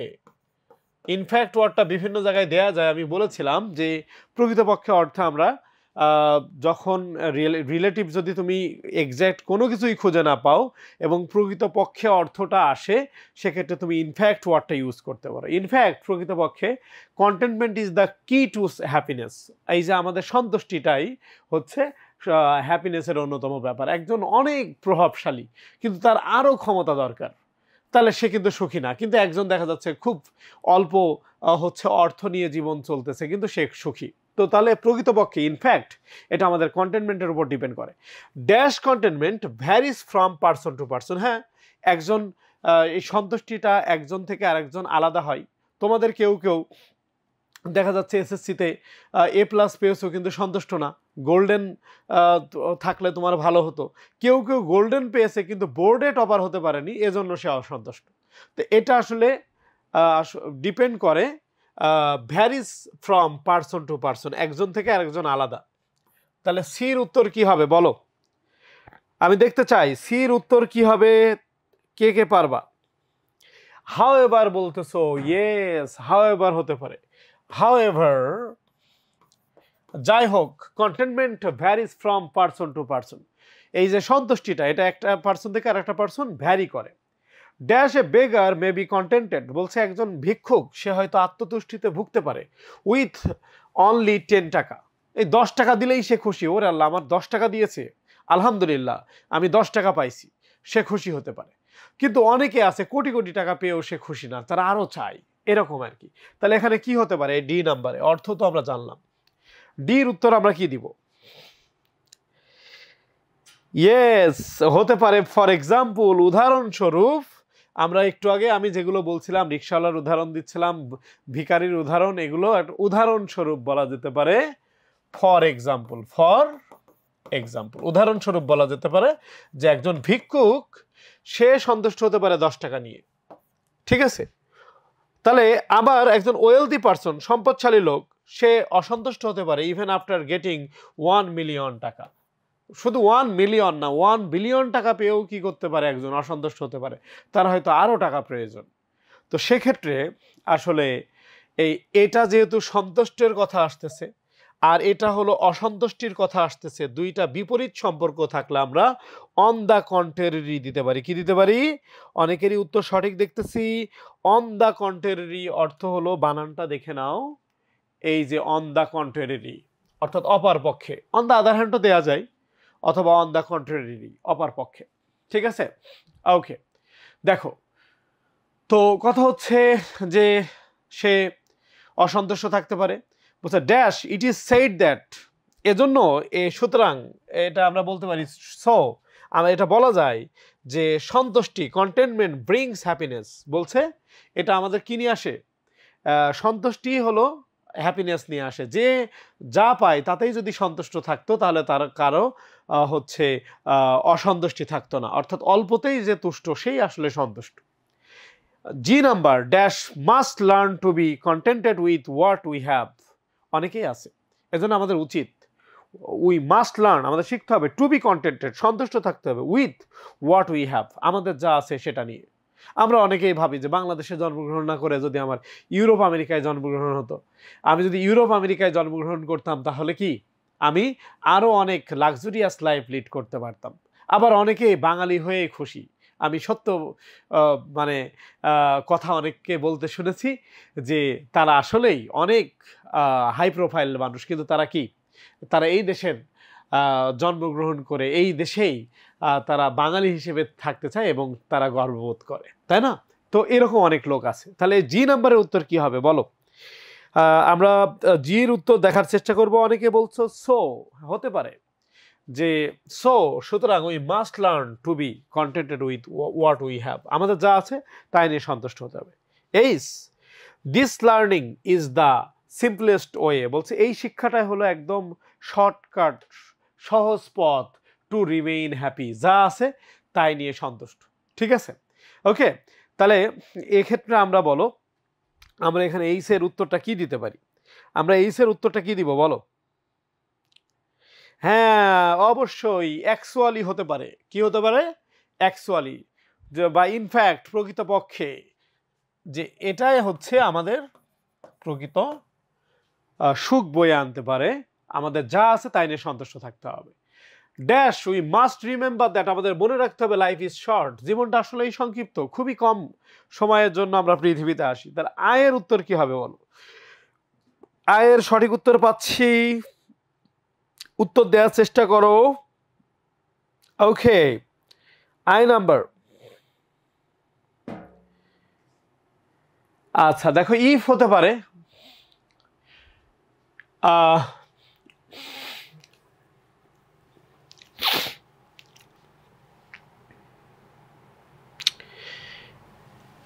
দেখো আয়ের উত্তর এভাবে বলা যেতে পারে মোর এভার বা বিসাইডস। হ্যাঁ, এই যে আমাদের উত্তর দেখতেছি আই নাম্বার এডিশনালি। ওকে, আমরা বলতে পারি যে আমাদের মনে রাখতে হবে যে জীবনটা হলো শর্ট, খুবই শর্ট। ঠিক আছে, আবার কেউ যদি চাও যে আমি এটাকে ফর দিস দিব এই কারণে, সেটাও হতে পারে। ঠিক আছে, আচ্ছা দেখো তো এখানে আছে কে নাম্বার। দেখো তো ইন দিস শর্ট লাইফ, এই শর্ট লাইফে we can not get everything, আমরা সব কিছু পাবো না। ঠিক আছে, হোয়াট এভার উই ওয়ান্ট, আমরা যা চাই, আমরা দেখতে পারি ইভেন ইফ। এখানে দেখো যে নাম্বারের উত্তর আমরা দিয়েছিলাম হাউএভার, না আমরা যে নাম্বারের উত্তরটা দিই না, এজন্য একটু কনফিউশন হয়েছে। হাউএভার, যাই হোক, ইন দিস শর্ট লাইফ, আমাদের এই ছোট্ট জীবনে we can not get everything, আমরা সব কিছু পাবো না। ঠিক আছে, ওকে। হাউএভার, এজন্য উত্তর মিলতেছিল না। এখানে কি হবে যে however in this short life, আমাদের এই ছোট্ট জীবনে we can not get everything, আমরা সব কিছু পাবো না। তো এক্ষেত্রে আমাদের মনে রাখতে হবে যে ইভেন ইফ উই ওয়ান্ট, হ্যাঁ, যেটা আমরা চাই, এমনকি আমরা যেটা চাই সব পাবো না, এই জীবনটা খুবই শর্ট। দেখো, আমরা যা চাই আমাদের সব স্বপ্ন পূরণ হবার নয়। ইফ ইউ ওয়ান্ট এভরিথিং, আমরা যদি সব হচ্ছে প্রত্যাশা করি যে সব আমি পাবো, we will not get happiness, আমার সব কিছু পাওয়া সম্ভব না, কোনো না কোনো ঘাটতি থাকবেই, তখন আমি আর সুখী হতে পারবো না। ক্লিয়ার? মেন্টাল স্যাটিসফ্যাকশনটা বড়। বলছে এম নাম্বার দেখো, বলছে dash we will get frustrated, তখন আমরা হতাশ হয়ে যাব। আমরা যদি পৃথিবীর সব চাই এবং আমরা হতাশ হয়ে যাব, এবং we will plunge into the world of sadness, বলছে আমরা একটা পৃথিবী ভরা দুঃখের মধ্যে নিমজ্জিত হয়ে যাব, প্লাঞ্জ হয়ে যাব। তাহলে এখানে কি হতে পারে এম নাম্বার? উত্তর দেখি কে কে পারে। আচ্ছা, রেদার উত্তর যারা দিয়েছ হয়েছে, বলছে রেদার, বরং আমরা যদি এটা চাই তাহলে কি হবে, উই উইল গেট ফ্রাস্ট্রেটেড, বরং আমরা কি হয়ে যাবে, হতাশ হয়ে যাব, এবং আমাদের জীবনটা দুঃখের হচ্ছে সাগর হয়ে যাবে। আমরা এই হতাশা নিয়েই আমাদের বেঁচে থাকতে হবে। এর নাম্বার কি হবে দেখো, last one, dash it is always better, এটা সব ভালো, টু বি কন্টেন্টেড, সন্তুষ্ট থাকা, with what we have than to live in eternal sadness, বলছে আমরা চিরস্থায়ী ইটার্নাল স্যাডনেসে থাকাচ্ছে, চিরস্থায়ী দুঃখে জীবন কাটানোর থেকে আমাদের যা আছে তা নিয়ে আমরা সন্তুষ্ট থাকা উচিত। ক্লিয়ার? তো সেক্ষেত্রে বলো তো এক্ষেত্রে কি হবে উত্তর? এখানে আমরা তাহলে এন নাম্বারে কি দিতে পারি, দেয়ারফর বা হেন্স দিতে পারি। আমরা বলতে পারি বরং ইট ইজ অলওয়েজ বেটার, এটা সবসময়ই ভালো, টু বি কন্টেন্টেড, সন্তুষ্ট থাকা, উইথ হোয়াট উই হ্যাভ, আমাদের যা আছে, তা না হলে আমরা সারা জীবন দুঃখে কাটাবো। কি বুঝছো তো? আসলে অর্থ করে একটু টেকনিক্যালি পড়লেই কানেক্টরগুলো পারা যায়। হ্যাঁ, এটা সমস্যা না। দেখো তোমরা এখানে উত্তরগুলো আমরা যেগুলো দিয়েছিলাম এগুলো অনেকগুলো মিলে আমাদের আজকের অনশর্ট ক্লাসের আমরা আরও অল্প কিছু টপিক দেখাবো। এটা দেখো সিনোনিম অ্যান্টোনিমের ব্যাপারগুলো, এটা আসলে তোমাদের অনেকগুলোই জানা। এই যে গুডের অ্যান্টোনিম তো ব্যাড হতে পারে, রাইটারের সিনোনিম, যিনি রাইটার মানে কি লেখক, তো অথর হতে পারে। কি হতে পারে? অথর মানেও লেখক। তোমরা এগুলো পড়বা, বোর্ড কোশ্চেন সলভ করবা। ঠিক আছে, বলো তো স্পিকারের সিনোনিম কি? স্পিকার মানে তো বক্তা হতে পারে, তাহলে স্পিকারের সিনোনিম কি হবে দেখি কে কে উত্তর দিতে পারো। একজন বলছে ওরেটর, হ্যাঁ হবে অরেটর। রিসাইটেশন এর সিনোনিম কি হতে পারে? কে কে কমেন্ট করে দেখি, রিসাইটেশনের সিনোনিম কি হবে? রিসাইটেশন, হ্যাঁ রিডিং হতে পারে, পড়া হতে পারে, রিডিং। ওকে, ইম্পসিবলের হচ্ছে অ্যান্টোনিম খুব সহজ, আই এম দ্বারা বিপরীত বোঝাই। আই এম, পসিবল মানে সম্ভব, তো তুমি আই এম বাদ দিয়ে দিলেই হয়ে যাবে পসিবল। ওকে, হ্যাঁ রুট ওয়ার্ড দিয়ে ভোকাব শেখা যায়, আমরা তোমাদের শেখাইছিলাম অবশ্য। এখানে যারা আমাদের পেইড প্রোগ্রামের স্টুডেন্ট ছিল তাদেরকে আমরা শেখাইছি লেজি এর অ্যান্টোনিম। লেজি মানে তো অলস, তাহলে যে খুব অ্যাক্টিভ হবে, তাহলে সেটাই উত্তর হতে পারে। এখন অ্যাক্টিভ কি হতে পারে? লেজির অ্যান্টোনিম কি অ্যাক্টিভ হতে পারে? হ্যাঁ, অ্যাক্টিভ। উত্তর সঠিক হয়েছে, বলো। মেইন মানে প্রধান, এর অ্যান্টোনিম কি হতে পারে? মেইন, হ্যাঁ। আচ্ছা, সাবসিডারি হতে পারে। সিনসিয়ারিটি এর সিনোনিম, সিনসিয়ারিটি কি ভালো জিনিস না খারাপ? আচ্ছা বলো বলো, সিনসিয়ারিটির সিনোনিম কি হবে? এগুলো খুব সহজ। সিরিয়াসনেসের সিনোনিম, কনসিডারেশন মানে বিবেচনা, সিরিয়াস বিপজ্জনক বা মারাত্মক, গুরুত্বপূর্ণ, পসিবল, পসিবলের অ্যান্টোনিম আবার ইম্পসিবল, এই যে এটা যেটা আছে আই এম ইম্পসিবল দিলেও হবে। ইন্টেনশন, শাইন, হ্যাঁ, এগুলো তোমরা বোর্ড কোশ্চেন করবা এবং ভোকাবস আমরা জানি যে তোমরা চেষ্টা করলেই পারো, ঠিক আছে। এখানে আমরা পাংচুয়েশনটা জানি যে আসলে এটা বেশ সহজ, বিশেষ করে ডায়লগ আসলে। তো 2023 সাল ঢাকা বোর্ডে এটা ডায়লগ আসছিল, এটা সহজ ছিল। এখানে কোথায় ভুল তো থাকতে পারে? হাউ দিয়ে শুরু হয়েছে, তো শেষে একটা জিজ্ঞাসা চিহ্ন হবে কিনা? হ্যাঁ, আই অ্যাম এখানে কিছু হতে পারে? এই যে সরি, স্যার, এখানে আগে পরে কিছু হবে কিনা? হ্যাঁ, কোথায় কি হবে? এখানে আই অ্যামে কিছু থাকতে পারে? নাও এর পরে আগে কিছু থাকতে পারে? ও প্লিজ স্যার, এখানে কিছু হবে না? হ্যাঁ, have mercy on me one day. What rubbish, এখানে কোনো ওয়ার্ড হবে না হাউ এর আগে পরে? কি হতে পারে? বড় হাত ছোট হাত, সমস্যা আছে কিনা? আসলেই আছে। লায়ন এবং মাউসের সেই গল্প, এটা আমাদের খুবই পরিচিত গল্প। দেখো আমি তোমাদের এই জায়গাটা দেখাচ্ছি। তোমরা জানো যে হাউ দিয়ে শুরু হয়েছে, এজন্য এটা হলো জিজ্ঞাসা চিহ্ন হবে। আচ্ছা, নাও এখানে অ্যাপোস্ট্রফি ছিল না, অ্যাপোস্ট্রফি হবে। স্যার এর পূর্বে একটা কমা হবে। তো এখানে এই বাক্য শুরু শেষ হয়েছে, এখানে একটা ফুল স্টপ। এখানেও বাক্য শেষ হয়েছে, একটা ফুল স্টপ। নাও এর পরে কমা, নাও আই অ্যাম, একটা অবশ্যই অ্যাপোস্ট্রফি হবে।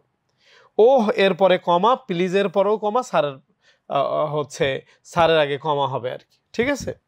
ওকে, আচ্ছা, এরপরে কি হয়েছে যে এখানে আছে তোমার মি, বলছে হ্যাভ মার্সি অন মি, তার মানে এটা কিন্তু একটু আশ্চর্যবোধক বাক্য, মানে বাক্য। সো এক্ষেত্রে আমরা এক্সক্লেমেটরি সাইন দিতে পারি। তো ও ওয়ান, ওয়ান ডে, যেহেতু এটা পূর্ণমাত্রা, সুতরাং ওটা হলো বড় হাতের হয়েছে, খেয়াল করে দিতে হবে। ছোট হাতের ওটা কিন্তু এরকম, আর বড় হাতের ও হলে অক্ষরের উপরে যাবে, ঠিক আছে, খেয়াল করতে হবে এগুলো। হোয়াট রাবিশ, এটা কিন্তু লায়ন রেগে গেছে, তাহলে এটা সে আশ্চর্য হয়েছে। এই তোমার কত বড় সাহস, ইঁদুরকে বলতেছে তুমি, তুমি এত সাহস দেখাচ্ছ, what rubbish, exclamatory sign. Okay, how can a little mouse help a big lion, বলছে তোমার সাহস তো মন্দ না, আমার মতো এত বড় হচ্ছে লায়ন রে তুমি হচ্ছে হেল্প করবা, তুমি আমাকে কি সাহায্য করবা? আমি তো হচ্ছে বনের সবচেয়ে শক্তিশালী প্রাণী, তাই না? তো সো এখানে হাউ দিয়ে শুরু হয়েছে, শেষে কিন্তু একটা জিজ্ঞাসা চিহ্ন হবে, ঠিক আছে। তো এটা ছিল, তোমরা এটা পারতে আমি জানি, খুব সহজ বলে দেখিয়ে দিলাম। এখানে রিডিং পার্ট যেটা আছে এগুলো তোমাদের জানা, এগুলো তোমরা মোটামুটি পারো। আমরা আমাদের প্রোগ্রামেও তোমাদের এগুলো দেখিয়েছি। আজকের অনশর্ট ক্লাসে আসলে আমরা এই বিষয়গুলোই বলতে চেয়েছি, এবং আমি প্রত্যাশা করি যে তোমরা এর আগের অংশগুলো বুঝছো। আমরা গুরুত্বপূর্ণ মুখস্থ পড়াগুলো, রাইটিং পার্টগুলো দেখব নিজেরা। আর তোমরা ক্লাসের যে গ্রামাটিক্যাল পার্টটা ছিল এতক্ষণ যা পড়ালাম, সবাই বুঝছো কিনা এইটা একটু জানাও। তোমাদের পাশে ফোকাস পরিবার সবসময় আছে। তোমরা এইচএসসির জন্য ভালো করে পড়াশুনো করো এবং ফোকাস পরিবারের সাথেই থাকো। পাশাপাশি তোমাদের বিশ্ববিদ্যালয়ে ভর্তি প্রস্তুতির জন্য তোমরা এখন থেকেই পড়াশুনো চালিয়ে যেতে পারো। আশা করি তোমাদের সামনের দিনগুলো খুব ভালো হবে। তোমাদের আজকের ক্লাস এ পর্যন্তই। সবার প্রতি দোয়া এবং শুভকামনা রইল। আল্লাহ হাফেজ।